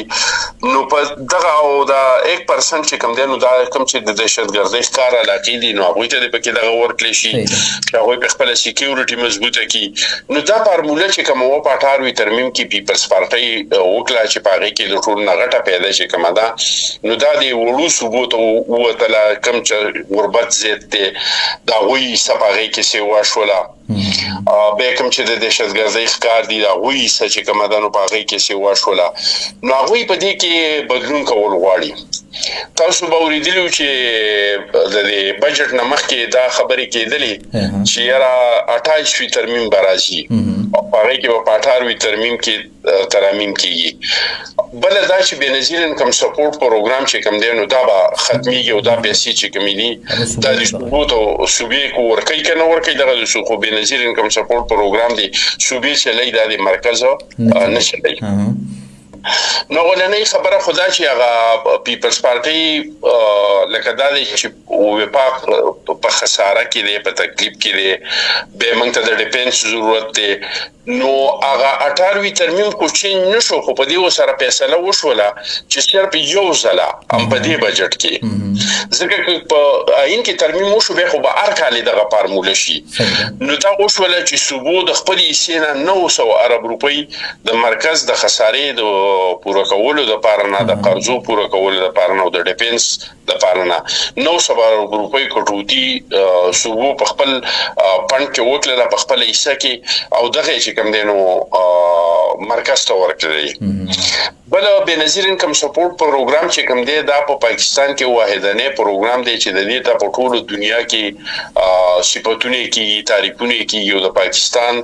دا پروګرام ډیر ملکونو کاپی کو اوس په هغه ملکونو کې د بنظیر انکم سپورټ د غربت د ختمولو لپاره نه په هغه طرز باندې پروګرامونه چې کوم دي نو هغه شروع شو نو په هغه باندې پیپلز پارټي سټین واغسته چې بای ټیک ته د یو مالدار سړي لپاره نه به د بنظیر انکم سپورټ پیسې چې کوم دي دا به هیڅ پیسې نه خو خبره دا ده چې دا کوم خلکو ته دا پیسې ملوي نو هغه لپاره نه د قانون خزانه ده هغه باندې د دې زنانو بلا مسائل چې کوم دي نو هغه حل کیږي بل دا چې دا یو کاروبار دی کته پیسې یو کارخانه‌دار لورکلې یو صنعتکار لدی ورکلې نو هغه وړي په بانک کې دي بالکل خو کته یو غریب سړی له پیسې ورکړي نو هغه په بانک کې نه په سودا اخلي بالکل دا زنانو ته چې دا پیسې میلاو شي نو هغه په بازار کې په سودا کوي چپړې په اخلي صادر په اخلي جامې په اخلي ماشومان له پیسې اخلي نو هغه پیسې په علاقه کې سرکولیټ کیږي بالکل په علاقه کې سره کاروبار راځي په علاقه کې سره روزګار راځي په علاقه کې په تجارت کې بهتري راځي چې دا پیسې ته وګوره په باجوړ کې تقریبا د 93,000 نه زیات د بنظیر انکم سپورټ پیسې خلک اخلي د 93,000 کسانو چې 15,000 روپۍ راشي نو هغه خو دې په کور کې نه دي نه په بانک کې دي دا باندې حساب وکړي د 100 کروڑ روپۍ جوړيږي دا پیسې راوځي مارکیټ ته دا دکان ته راوځي په دې باندې د دکاندار کارم روانيږي په دې باندې د ټیکسي والا کارم روانيږي په دې د رکشې والا کارم روانيږي مختلف کارونه چې کوم دي نو هغه د دې سره روانيږي او د پیسې په د علاقه کې یو سرکولیشن کیږي نو په هغه باندې پاکستان پیپلز پارټي یو کلک سټین واغستو او نه صرف دا چې هغه بنظیر انکم سپورټ پروګرام د ختمولو نه بشکو بلکې بنظیر انکم سپورټ پروګرام چې کوم دی په هغه کې اضافه وکړه بل خبره دا ورګید خان چې په دې کې ټول پیسې چې کوم دي دا زمونږ حکومت نه ورکوي په دې کې بلا ملکونه دي چې هغه په دې کې ډونیشن ورکوي نه کدا د مرکز نه لاړو نو به چې کوم دې په دې کې هغه ډونیشن به د ختم شي بالکل او دا طریقې کارو بس دا ون ټایم دغه وکړو چې ټیک د دې سره به صوبې تاسو سپورټ کی خو روان سره چې کوم دې نو تاسو خپل خساره نشي کوم مرکز کوم دې نو هغه مهرباني وکي هغه خپل ټیکس دایره دی وسی کی زمون په ملک کې د څه کسان شته چې کم از کم 11 کروڑ عوام د څه شته چې هغه ټیکس ورکول شي ډاکټران په کروڑو روپۍ ګټي خو ټیکس په انکم ټیکس په نشته بالکل دا سره وکیلان دي په 5 کروڑ روپۍ باندې یو کیس کې خو ټیکس په نشته دي میګا مارټي دي ټیکس په نشته دي پېټرول پمپ دی په کروڑو روپۍ ګټي خو ټیکس په نشته دی دا چې بلا دغه دي چې په هغه باندې ټیکس نشته موږ په دې ودونو کې نو کنه تاسو به مینه چې خلک جاز ته برخیږي ودونه د جاز نه د بارانه پیسې راخري خو ټیکس ملک نه ورکوي نو زمونږ د پاکستان پیپلز پارټي مشوره دا حکومت ته چې تاسو مهرباني وکړئ په ځای د دې چې تاسو هر کال په هغه خلکو باندې ټیکس زیاتوي کم خلک چې د مخکې نه ټیکس ورکوي چې په هغه کې تنخوادار طبقه ده خو د مجبورۍ نه ورکوي ځکه چې تنخواه خو پټولې نشي دا غن ټیکس اتوماتیکلی کټ کیږي یا څه لګونته کې صنعتکار دي چې هغه ټیکس ورکوي هغه مطلب دا چې کاري ريجسترډ دي نو په ځای د دې چې په دې خلکو باندې تاسو بار بار بوج اچوي نو تاسو مهرباني وکړئ تاسو دا د ټیکس دا دایره چې کومه ده دا وسیع کوي په دې کې نور خلک شامل کړي نو بار بار په دغه خلکو باندې بوج نه لويږي د ټیکس د لګولو دوه طریقې کار دي وحید خان یو ته وایي ډایرکټ ټیکس یو ته وایي انډایرکټ ټیکس ډایرکټ ټیکس هغه دی چې کوم سړی د ټیکس ورکولو قابل دی او ته ټیکس اخلي نو هغه ته ډایرکټ ټیکس وایي انډایرکټ ټیکس دا دی چې هغه ته په تیلو باندې ټیکس ولګي ته په ګیس باندې ټیکس ورکړي ته د خوردونوش اشیا باندې ټیکس ورکړي نو دا هغه سر چې کوم دی نو هغه په ټولو باندې ویګو ستل باندې ټیکس ورکړي دته انډایرکټ وای نو چې په تیلو باندې د ټیکس ورکړو د تیلو قیمت وخوتو چې د تیلو قیمت وخوتو د کراچۍ نه کم شي راځي نو پرسکو هغه په 5 لک روپۍ باندې گاډي راځي نو چې تا په ټیکس ورکړو هغه په 6 لک راځي هغه په 7 لک روپۍ باندې راځي نو هغه دکاندار چې کوم سامان نه وړي نو هغه خو په خپل پیسې وباسي هغه په لکه په وان نه کوي نو هغه ټیکس په هغه سامان باندې لګي نو دغه اثر چې کوم دی ارسل ترشي نو څنګه مشوره حکومت ته همیشه د پاره نه دا پاتې شوې ده چې تاسو مهرباني وکړئ کوم ته چې اشرف یاوي دا بوج په هغه خلکو باندې زیات واچوي اول خدا چې خپل خرچې کمې کوي د وزیر اعلی د صدر او د وزیر اعظم او د وزیرانو د حکومت چې کوم خرچې دي دا کمې کوي د بیروکراسي چې کوم غیر ضروري خرچې دي دا کمې کوي د پوج چې کوم غیر ضروري خرچې دي دا کمې کوي د عدلیات چې کوم غیر ضروري خرچې دي دا کمې کوي دویم داسې کار وکړي چې ډیر زور چې کوم دی نو دا په دغه باندې واچوي په هغه خلکو باندې چې په کروڑو کې روپۍ ګټي او د دې پیدا چې کوم دا غریب عوامو ته ورکوي دا تنخوادار طبقه ته ورکوي دا پنشن والا طبقه ته ورکوي زمونږ چې کوم په 2008 نه د 2013 پورې حکومت موږ په حالات جنگ کې د باجوړ نریټ اپ د ګورنمنت ختم شو د سواد د پاکستان جنډا کوزه شو چې څه حالات نو هغه کدا اوس د 2008 نه پس او د 2013 نه کم ماشومان پیدا شوي نه غوي ته باندې یادو خو د 2008 نه چې کم عقل او بالغ نه خلکو ته پته راځي په دې ملک څه حالاتو خو دا غي با وجود هم 130% چې کم دی نو موږ پنشن سی ورکړو او 200% چې کوم دی نو موږ د ملازمینو تنخواګانې سیوا کړې وي نو دا موږ د جیب نه خو نه ورکولې دا پیسې موږ بوج سرمایدارو باندې واچو او ریلیف هم چې کوم دی دا غریبانو نه ورکو د بدقسمتۍ نه کاغه د نواز شریف سي حکومت دی کاغه د عمران خان سي حکومت او نو دیو چې کوم دی پیدا چې کوم دا سرمایدار او کارخانه‌دار ته ورکي اشرفیات ورکي او بوج چې کوم دی نو دا په غریب عوامو باندې شي اوس وګوره په دې 500% چې کوم دی نو د پارلیمنټریان تنخواګانی او مراد چې واشو 500% دا غوي د غیکلو د ملازمینو تنخواه چې کوم دی نو 100% چې کوم دی نو سی واکله دا دغه شانته کوم چې کریډټ کارت والا دي چې سره چې کریډټ کارت دی په غي باندې ټیکس کم کو کوم چې په بیزنس کلاس 50 کې سفر کوي ته هغه خلکو باندې ټیکس کم کو څوک چې 50 کروڑ روپۍ سالانه ګټي نو په هغه خلکو باندې ټیکس کم کو نو موږ وته وایو چې دا کوم خلکو له تاسو ریلیف ورکوي دا بوج په دغه خلکو واچوي او د دې په ځای تنخواګانې سی ورکوي د دې په ځای باندې پنشن سی ورکوي د دې په ځای باندې د بنظیر انکم سپورټ په روپو کې تاسو اضافه وکړئ د دې پیدا چې کوم دا تاسو غریب عوامو ته ورکوي او دا بوج چې کوم دی دا تاسو دغه ته واچوي بل دا چې زمونږ ملک او کومنګ دا غوړو چې دا خپل خپل باندې ودرو نو موږ له پکار دا چې درې سېکټر باندې موږ ډېر زیات خیال وساتو. اول نمبر اګریکلچر زراعت. سچ زراعت زمیدار لا ته د ویان مفت ورکې تاغل سر ارزاني ورکې تاغل زرعي مشینری ارزانه ورکې اما بهترین فصلونه وکي چې ښه فصلونه وشي نو دا غي به ملک ته دوه پیدي یو خدای ته پر سکوس زمونږ چینو شاټیج راشي نو موږ چې چینی د بار نه راغواړو نو زمونږ د ملک نه ډالر بار ته شي چې موږ غنمو راغواړو نو زمونږ په ډالر هم بار ته شي او هغه پیسې چې کوم دی هغه د بار ملک زمیدار ته شي. خو که ته په خپل زمیدار باندې خرچو کې نو تاسو ډبل پیدا ده چې تاسو سرپلس فصلونه وشي غنم به وشي سبا چې کوم دی دالونه به وشي د زراعت نور چینی و غیره غوړه دا چې ته بار ملکونو ته لېږي نو د یو دا چې ستا زمیندار ته پیدا وشوله دویمه دا چې ملک ته پیدا وشوله د بار نه به ډالر دلته راځي. دویم سېکټر زموږ څخه آی ټي دی. آی ټي نن سبا یو غټ صنعت دی. موږ ته وایو چې تاسو آی ټي ته توجه ورکړئ. ګوره په باجوړ کې هغه د انټرنیټ چې کوم دی نو بالکل بند کړی دی که چېرته دی نو د نش په برابر باندې دی په ټول ملک کې کله انټرنیټ کولاو کې کله بند کې نو په دې کې بس ستا آی ټي سېکټر څه مخکې لاړ شي. موږ ورته دا خبره کوو چې تاسو آی ټي چې کوم دی دا پروموټ کړئ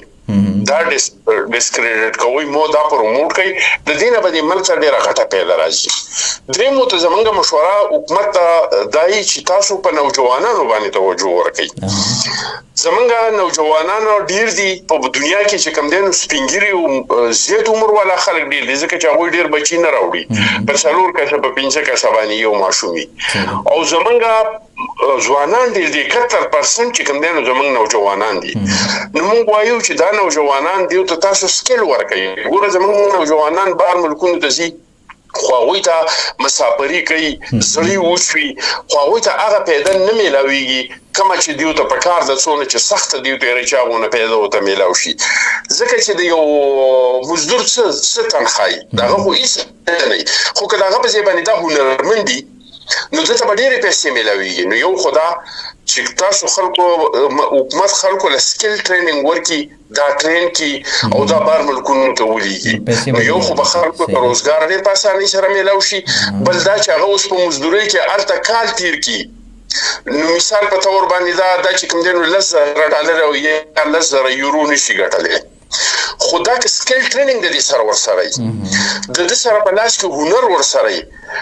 نو دا به 50,000 ډالر او یورو چې کوم دی نو دا به په کال کې په میاشت کې ګټي نو هغه به ملک ته رالیږي نو ملک ته به د هغې پیدا وي نو د دې ترجیحات چې کوم دي په هغه شیزونو کې نه دي د کوم نه چې ملک ته ډېره زیاته پیدا راشي. صحیح بالکل ډېره مننه کوثر تاسو ټایم راکړو ډېر تفصیلي تاسو په دې باندې خبرې وکړلې ډېره مننه.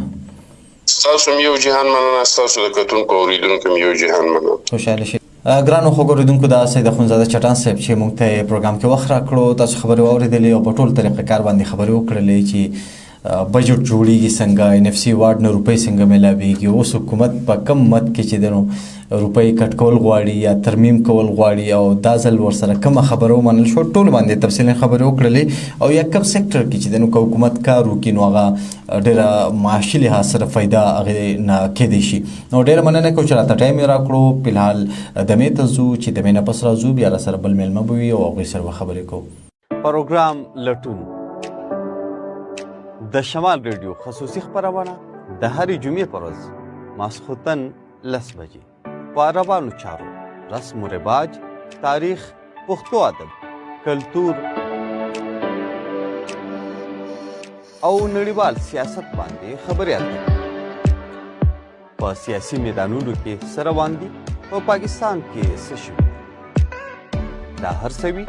په لټون پروګرام د پښتون ولس د سپېڅلو مشرانو سره مرکې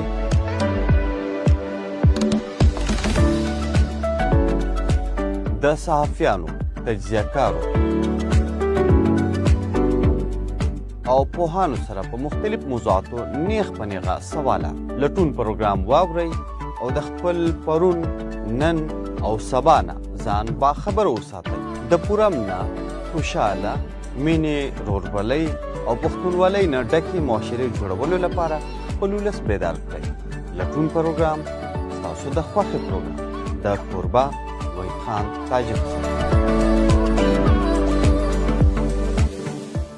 جی ګرانو خوګوریدونکو یو ځل بیا تاسو ټول ته هرکلی پروګرام لټون دی تاسو ټول شمال ریډیو ته غوږی کوم ځایونو کې اوري جناب تاسو مننه او دا خو موږ سره ټلیفون د لارې ام پی ای او ډایرکټ چیرمن ډاکټر حمید الرحمن سره ملګری شوی دی ام پی ای سره ډیره مننه چې وخت مو راته راکړو هرکلی درته وایم ډیره مننه وحید خان بھائی تاسو مننه چې تاسو موږ له ټایم راکو چې موږ خپل د خپل عوامو سره شریک کو مهرباني جی خوشاله شي 2122 ارب روپو بجټ چې کوم د نن صوبایي اسمبلی په اجلاس کې وړاندې شو ما کتل چې د قبایلی اضلاع د پاره پکې هم ډیر سي دي 35 ارب روپۍ خدا سي دي او د نه علاوه ټرایبل میډیکل کالج به جوړیږي سیاحت په مت کې به کار کیږي او داسې اپر دیر لوور دیر او خیبر بشمول باجوړ چې کوم د بدامنۍ په مت کې بدل ته سبسيډي کیمرې وغیرہ لګي نو سر ډیر څه وزیر اعلی صاحب چې دنو په دغه سپیچ کې وویل چې دا قبایلی ضلعو ته ملاویږي باجوړ په کې ځانګړي توګه یاد شو چې پکې دلته هم کارونه کیږي نو داسې ښکارېدل چې یو ښه متوازن بجټ دی چې ما د پنجاب او سند بجټ سره موازنه وکړه نو د پنجاب د بجټ نه خیبر پختونخوا بجټ کافي بهتر دی خو د بجټ نه وړاندې چې کوم دی نو هم دا د پاکستان تحریک انصاف د غړو لخوا د شفیع جان صاحب لخوا دا ویل کېدل چې څو پورې د خان صاحب سره ملاقات نه شوی نو بجټ خو وړاندې کو خو منظورو به نه پاس کوو به نه یا په دې کې کټوتی وغیرہ څه کول وي دا به کوونه نو دا څه ډېره عجیبه خبره را دغه نه شو چې بجټ تاسو وړاندې کو خو اوس منظورۍ تباله هغه انتظار وي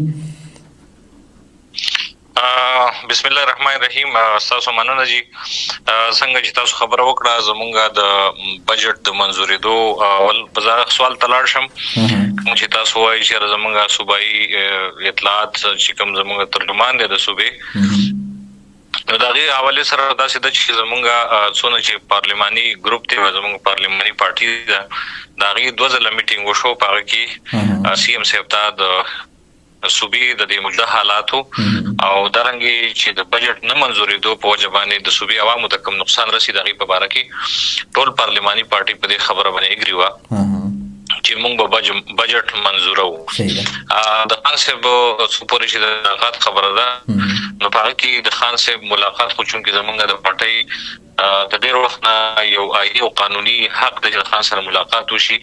بلکې د هرې پارټي چې څونه لیډرشپ دی نو دا غي چې څونه په اسمبلی کې په پارلمان کې غړي دي هغه د خپل قیادت سره بجټ حواله سره کاغه صوبه سند کې پنجاب دی که بلوچستان دی هغه د خپل قیادت سره د ملاتو باندې ډسکشن کړي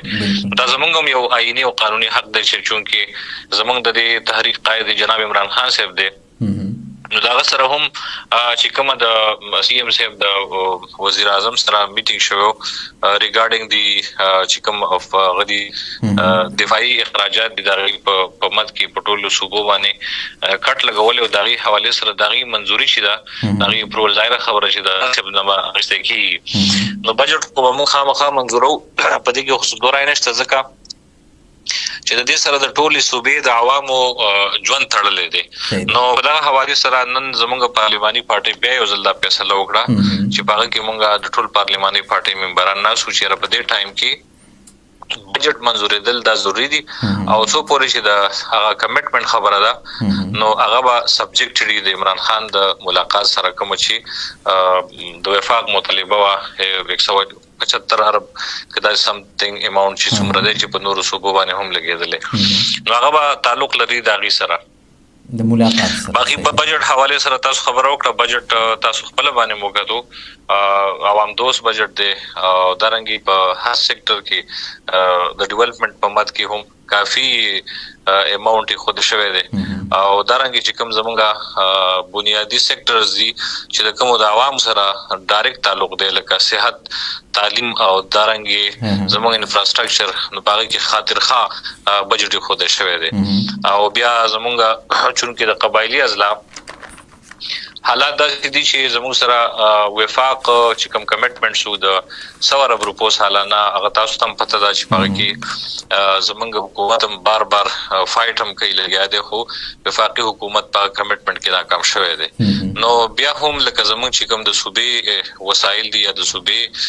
زموږ سره کوم کنټریبیوشن دی هغه مخکې کړی دی او په دې ټایم باندې هم د روخانه قبایل چې د وزیر اعلی صاحب زموږ سره کمټمنټ وو تاغي په مت کې کافي اماونټ د مرګ ډسټریکټ لپاره خوده شوی تقریبا چې 92 ارب روپو نه بره په دا به د دې کال لپاره چې کوم ډیولپمنٹ بجټ دی نو هغه تقریبا 92 ارب روپو نه زیات وي. صحیح ده. تاسو څنګه ذکر وکړو کنه چې قبایلی اصلاح د لپاره پکې دا ځل او خدا ده چې وزیر اعلی صاحب په خپل یو قبایلی ځوان دی هر څه د مخې نه تیر شوي دي خبر دی د قبایلو احساس محرومۍ نه قبایلو د مایوسۍ نه خبر دی او دا ځل ما په اولي ځل اورېدل چې خبره به پکې کېدله شمالي وزیرستان جنوبي وزیرستان مومن باجوړ خیبر باینیم پکې ډسټریکټ چې کوم دین هغه وزیر اعلی صاحب یادول چې هلته دا سکیمونه منظور شو. خو زما تاسو نه چې کوم سوال دی داسې مخکې مونږ لیدلي وو چې قبایلي اصلاح لپاره روپۍ منظورې شوې خو هغه به بیا لیپس کېدلې په قبایلو کې به لګېدلې نه نو دا غټ سوال دی چې روپۍ منظورې خو شي خو لګي نه بیا. اصل کې د سو پورې چې د تیر کال د زمونږ د ایکسپینډیچر تعلق یا د منظور سکیمونو چې څونه ایکسپینډیچر او یا د غیر لګیدلو خبره ده نو هغه کې موږ اورنه باوتلی که مطلب زمونږ قبایلی اضلاع کې خاص کر مې به چې صوبه کې کم ځایونو کې پیسې لب شوي او زه به د قبایلی اضلاع خبره وکم چې قبایلی اضلاع ډیر زیات متاثر دي او بلدار چې قبایلی اضلاع په خلکو کې شعورم د حد پر رسیدل چې د خپل حق تپوس کوي ظاهر خبره ده چې په خپل کنسرن پارلیمنټریان منظوري نو هغه بیا د داغینا د فند حصول لپاره چې نو کوشش کوي ځکه تاسو ته د باجوړ په حواله سره وایم زمونږ چې کوم انګوینګ کارونه چې هغه د ډیر وخت نه چې کوم دین هغه د التوا شکارو دغه د لپاره موږ اورنه بوتلیو د خپل لوکیشن نه هټ کر موږ د نورو زینو نری پریپریشن کړی دی هغه سکیمونه استاد وګور الحمدلله چې روان دي نو څو پورې چې قبایلی اصلاح د فندونو خبره ده لکه کوم چې زمونږ میجر سیکټرز دي که هیلث ایجوکیشن چې کوم د عوامو سره ډایرکټ واسطه ده ځنې مې به داسې سکیمونه چې دغه د ډیسپیوټ په وجه باندې لکه تاسو ته وایم زمونږ د باجوړ جوان مرکز منظور شوی تیر کال کې هغه د وسه پوري هغه کې یوټیلایزیشن څنګه نه دی شوی چې دغه لرنینګ اکوزیشن او هغه دغه ولا مسلې سیکشن 4 وغیرہ زمونږ دارنګ نور چې کوم بلا د هغه دی باقي چې د کمیونټي ډیسپیوټ په وجه باندې یا د روډ کې د چا ډیسپیوټ دی دغه په وجه باندې هغه پندونه هغه کارونه چې رکاو شوي نو هغه د حکومت په سایډ باندې نه شي ته ریلیز نه شوی بلکې هغه د کمیونټي زموږ قبایلی روایت تاسو ته پته چې باقي ایشوزي او دا غي پوجا باندې هغه فند یوټیلایز د شي په ټایم باندې خو په دې تیر کال کې چې دا کومه اوس په موجوده کال کې په دې کې زموږ یوټیلایزیشن دا خپل حد زیات شوی دی اورنه به موږ تلی نو په دې وسنیټه په روخانه قبایل کې زموږ په هر سېکټر کې چې دی نو په کې به ان شاء الله تعالی کار کوي زموږ وزن امبریلا سکیم زموږ چې کوم باینیم سکیمونه دي نو هغه تقریبا اورال ټول فاټا کې سونه فاټا ډسټریکټ دي باینیم سکیمونه پاک ډېر کم ریفلیکټ شوي دي خو امبریلا سکیمز او دارنګ انټیګریټډ چې کوم پیکیجز دي نو هغه منظور شوي چې پاک کې به هر سېکټر کې کار کولای شي او د انټیګریټډ پیکیج پیدا دی چې لکه په د نیډ بیس په بنیاد باندې به سړی انت په خپل موقع باندې کار کولای شي نو ان شاء الله زموږ امید ده نور به هم داسې زموږ د پاره یو اوپن دغه خو دې شوی دی ام اس ډي سېکټر کې چې کم ځایونو کې ضرورت او یا نیډي نو ان شاء الله هغه هم دغه نه من کول کوه کې خاطر خوای مونږ دغه لپاره هم یې خو دې شوی دی د دې نه علاوه زموږ اورال کتا سو بجټ کتلې د صوبایي حکومت په لیول باندې نو موږ درې څلور سېکټر داسې دي چې باغی ټول نه هم د امن او امان ولا ایشو هغه تاسو په خپل مورید دي چې د پولیس بجټ چې کوم نه چونکی د امن او امان سره دغه تعلق دی دغه خاطر خوای اضافه شوی ده 164 نه 151 مې پورې تللی ده دا رنګ زمونږ د صحت کې 275 نه عرب نه 468 عرب ته تللی تعلیم په مت کې هم 419 تقریبا 468 عرب روپۍ ته غسیز بڑا شوی دا رنګ لوکل ګورنمنت چې بنیادی چیز د اشارات ګراوند لیول باندې کار کوي دغه چې څومره دی 56 90% لکه 90 غته رسیدلی دي نو په هر سېکټر کې چې کوم دی نو موږ کوشش کړی دی چې د کم سيزونو نه عوام مستفید کیږي ډایرکټ چې داغي بجټ چې نو هغه خاطرخوا اضافه شوې ده. صحیح ده. تعلیم لپاره به هم دا ځل خاطرخوا اضافه وشوه، روپۍ منظورې شوې، یونیورسټیانو دپاره کالجونو جوړولو لپاره سکولونو جوړولو پکې هم خبره وشوه. او وزیر اعلی صاحب چې کوم انیشیټیوز دا ځل اوچتې کړي په هغې کې یو دا هم ده چې کوم ماشومان سکولونو نه بهر دي چې هغه سکولونو ته راولي د هغې لپاره به 5 ارب روپۍ سپیشل وویستل شوې. نو ما دا چې په باجوړ کې هم په سوونو ماشومان سکولونو نه بهر دي، څه خو د غربت وجه ده، خو څه دا هم ده چې هغلته سکولونه هغوی ته نشته، سکولونه هغوی نه ډېر فاصله کې دي، لرې دي. نو آیا دا ویلی شو چې ګنې دغه د وزیر اعلی صاحب انیشیټیو کې یا د سکولونو جوړولو کې به باجوړ ته څه خاطرخوا حصه میلاو شي؟ اصل کې دا چې دا بالکل زمونږ تقریبا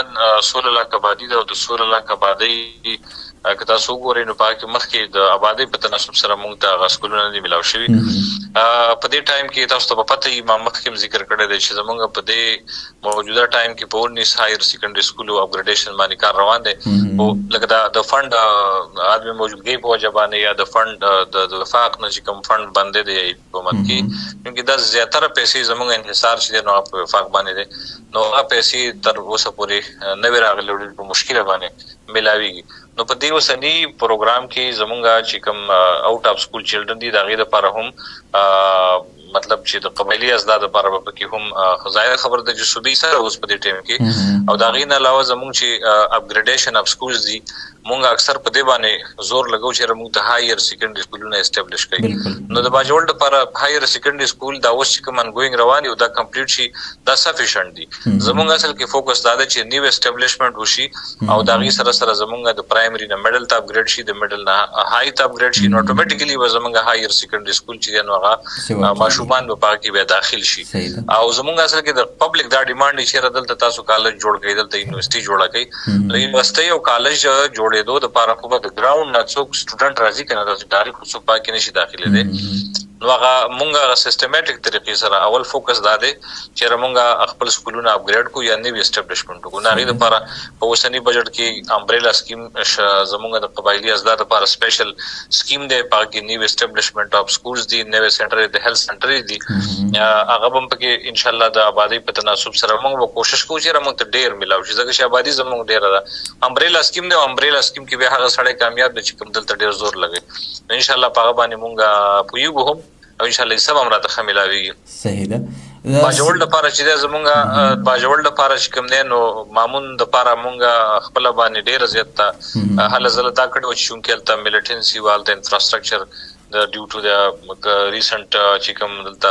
ټارګټډ اکشنز وشو، هغه د لپاره موږ 1 ارب روپو سکیم سی ام سره موږ سره کمټمنټ وا شامل کړی چې هغه به صرف د مامون لپاره 6 ارب روپۍ داسې دي چې زموږ د 3 ام پی اس چې څومره دي د ما عثمان خیل سلارزه او مامون لپاره نو 6 ارب سپیشل دغه لپاره پیکیج دی. دغه سره زموږ چې کوم دی ما خپل د باجوړ نرسنګ سکول چې هغه ډیره په خوانې مطالبه ده، هغه د اپګریډیشن لپاره 2 کروڑ روپۍ ورسته د کال لپاره خو د شټي او اپګریډ کیو په د کال کې ان شاء الله سٹارټي. د نه علاوه نان ای ډی پی سکیم کې موږ د باجوړ یونیورسيټي کیمپس وعده کړو او هغه باندې ان شاء الله ډیر دا پوری کار شوی دی، هغه به جنان ای ډی پی سکیم ریپلیټ کی. زمونږ د مامون د ګریډ سټیشن چې د ډیر ټایم نه ای ډی پی نو نغې لپاره هم موږ تقریبا چې 10 کروڑ روپۍ د دې یې لپاره دغه لپاره الوکیشن دی. ان شاء الله موږ به امبریلا سکیمز کې د خپل ضلع دغه د لپاره چې کوم دی په هر سېکټر کې د خپل حصے د غشتو لپاره به کوشش کوو چې موږ ته ډېر حصہ ملاوي شي. او څو پورې چې د اوسنی ډیولپمنٹ بجټ خبره د 92 ارب روپۍ دا په قبایلی ازلا باندې اورال لګي، نو باقي د هر ضلع تقریبا چې 10 ارب رسی که هر څومره رسی او کوپرس موږ سره سالانه کم 100 ارب روپۍ کمټمنټ ونه په دې ټایم پورې با که تاسو ته کالو موازنه وکړئ په 8 ارب روپۍ چې په قبایلی ازلا لګیدلې وي، د قبایلی ازلا ټول صورتحال په بدل وي او وفاق زموږ سره خپل کمټمنټ پوره کوي. بالکل. اخیری تاسو نه پوښتنه د سیاحت لپاره هم صوبایي بجټ کې 12 ارب روپۍ منظوري شوې او باجوړ قبایلی ازلاو کې یو ښایسته ضلع ده، بهرحال د بدامنۍ ښکار خو ده، خو سیاحت په مد کې دلته اوسه پورې موږ دومره خاطرخوا کارونه نه دي لیدلي. نو آیا سبب کې وشي که نه وایي به چې حالات ټیک نه دي نو دا بجټ د دغه فنډ کې به حصه ونه رسي؟ نو اصل کې داسې ده که نه ما تاسو ته ذکر وکړو چې زمونږ په هر سیکټر کې کوشش ده چې موږ ته خپل حصہ ملاو شي. زمانه یو چیز د چارمنګ ایریا د لپاره یې چې حالت زمونږ یو ډیماند زمونږ او چې موږ حالت چې کوم زمونږ کوټ کې بیچو دا چې هغه اپډیټ شي هغه هم په ای ډی پی کې ریفلیکټ شوی دا. هغه سره د سیاحت خبره تاسو وکړه د لاست هفته کې زمونږ په سیاحت باندې په باجوړ کې میټینګ وکړه کې موږ چې کوم پوتنشل سایټ ولکه کې امور شو غبر چې نشور غانو ډیم زمونږ په ماموندو کې باندې سیا او سفر او ابشار دا زمونږ پکنیک پوینټس دي. هغه موږ د خپل سایډ نه پروپوز کړی دي د چې کوم زمونږ امبریلا سکیم د ان شاء الله تعالی پاره کې به هم موږ حصول کوشش ودا کو چې راغی کې هم موږ د سیاحت لپاره خپل حصہ ملاو شي. خو چون کې د قبایلی ازلا ورال ټول قبایلی ازلا د سیاحت لپاره موزون زین دي خو ټول قبایلی ازلا کې ټول نه هم مسله د پیستا د بدم نه شو دا بالکل. نو برحال وسایل لګولم داسې نه چې من کمزه کې د وسایل لګو او په ځای کې حالات خراب وي به د وسایل زیات کیږي. ان شاء الله تعالی د غیر پر موږ خپل پورا کوشش کوو او چې موږ د باجوړ لپاره خصوصي تور باندې میکسیمم سیزونه چې نو حاصل کړو. نو ډیره مننه تاسو ډیره مننه چې تاسو راته وخت راکړو خبرې مو سره وکړي. ډیره مهرباني ډیره مننه. ګرانو خوګوریدونکو دا تاسو خبرې اترې واورېدلې ایم پی ای او ډیډک چیرمن ډاکټر حمید الرحمن صاحب چې موږ سره پروګرام کې ملګری شو. ډېر مننه کوم ډاکټر صاحب چې راته ټایم راکړلو. دا نن صوبایي اسمبلی کې وزیر اعلی خیبر پختونخوا سهیل خان افریدي صاحب 2122 ارب روپو بجټ وړاندې کو. په دغه بجټ کې د تعلیم لپاره 353 ارب روپۍ منظوري شوي، هایر ایجوکیشن لپاره 15 ارب روپۍ منظوري شوي، یونیورسټیانو لپاره 11 ارب روپۍ او داسې 14 چې کوم دنو ډیګري کالجونه به جوړول کیږي، ټرایبل میډیکل کالج به جوړول کیږي. دې نه علاوه سکول داخله مهم لپاره 5 ارب روپۍ منظوري شوي، صحت په مت کې 276 ارب روپۍ منظوري شوي او صحت کارت لپاره به 50 ارب روپۍ منظوري شوي، صحت لپاره 12 ارب روپۍ، 50 لک روپۍ چې کوم دي 50 لک سیلګرو ته سہولیات ورکولو لپاره ورلد بانک چې کوم دی دغه په تعاون سره کار کیږي. هغه ته به مختلف سیکټرز کې په مختلفو ځایونو کې د سیلګرۍ سہولیات جوړول کیږي. دغه نه علاوه د ترقیاتي کارونو لپاره 1500 ارب روپۍ چې کوم دی نو هغه منظوري شوې. دغه نه علاوه زراعت لپاره یو کم 13 ارب روپۍ منظوري شوې، توانایي بجلی لپاره 200 ارب روپۍ، بلدیاتو لپاره د لارې کوڅو لختو پخولو لپاره یا سولر د بازارونو کې سټریټ لایټ لګولو لپاره یا داسې نور چې کوم کارونه محکمه بلدیات کوي نو دغه لپاره 90 ارب روپۍ منظوري شوې. د ترانسپورت لپاره 14 ارب روپۍ، زکات لپاره 30 ارب روپۍ منظوري شوې، اساس مستحق پروګرام لپاره 15 ارب روپۍ منظوري شوې. دغه پروګرام دی چې روزه کې یا د اختر په موقع باندې غریب خلکو ته مستحق خلکو ته پیکیجز ملاویږي. صوبایي حکومت لخوا خوشحال پروګرام لپاره 4 ارب روپۍ منظوري شوې. دغه نه علاوه پېښور بحالي پروګرام لپاره 36 ارب روپۍ منظوري شوې، بي آر ټي پېښور لپاره 7.5 ارب روپۍ منظوري شوې. او غټه خبره دا ده چې خیبر پختونخوا حکومت د امن و امان برقرار ساتلو لپاره پولیس ته سہولیاتو او وسایلو ورکولو لپاره هم ډېر خاطرخواه روپۍ منظوري کړي دي. 191 ارب روپۍ چې کوم دی نو فقط دغه مت کې منظوري شوې. نو دا یو بهترین بجټ مونږ ویلی شو چې هغه وړاندې شوی دی 2122 ارب روپو چې دا اندازې لګولې ده چې په دې کې به 1305 ارب روپۍ چې کومې دي د وفاق لخوا میلاو شي، داسې 91 ارب روپۍ د قبایلي اضلاعو چې کوم په وفاق باندې منظوري کړي وفاقي حکومت هغه میلاو شي، او داسې نور به خیبر پختونخوا خپل ریوینیو چې کومه دی نو جنریټ کوي. خو په دې کې دا ویل شو چې 38 ارب روپۍ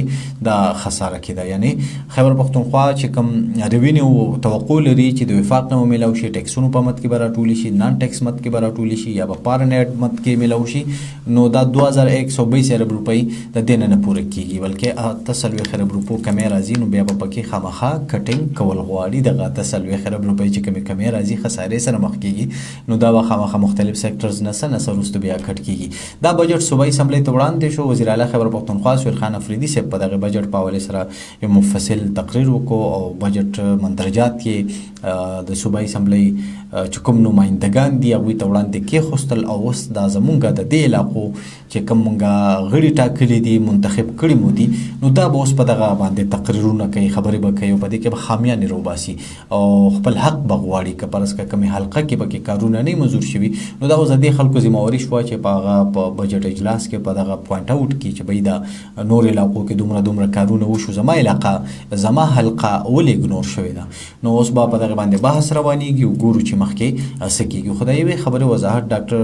امپیر ډاکټر حمید الرحمن صاحب وکړو چې دا ویل کېدل چې بجټ وړاندې خو شو خو پاس کېږي به نه. دا وویل چې پاس کېږي به، خو چې کومه کټوتي وفاق کول غواړي نو هغه د عمران خان صاحب سره د ملاقات لپاره مشروط کړی ده چې هغه کټوتي به وفاق ته کوونه څو پورې چې د خان صاحب سره ملاقات شوی نه نور بجټ چې د صوبایي اسمبلۍ ته وړاندې شو خامخا به پاس کېږي. شکریه چې تاسو مونږ واورېدلو. زه مننه کوم پروډوسر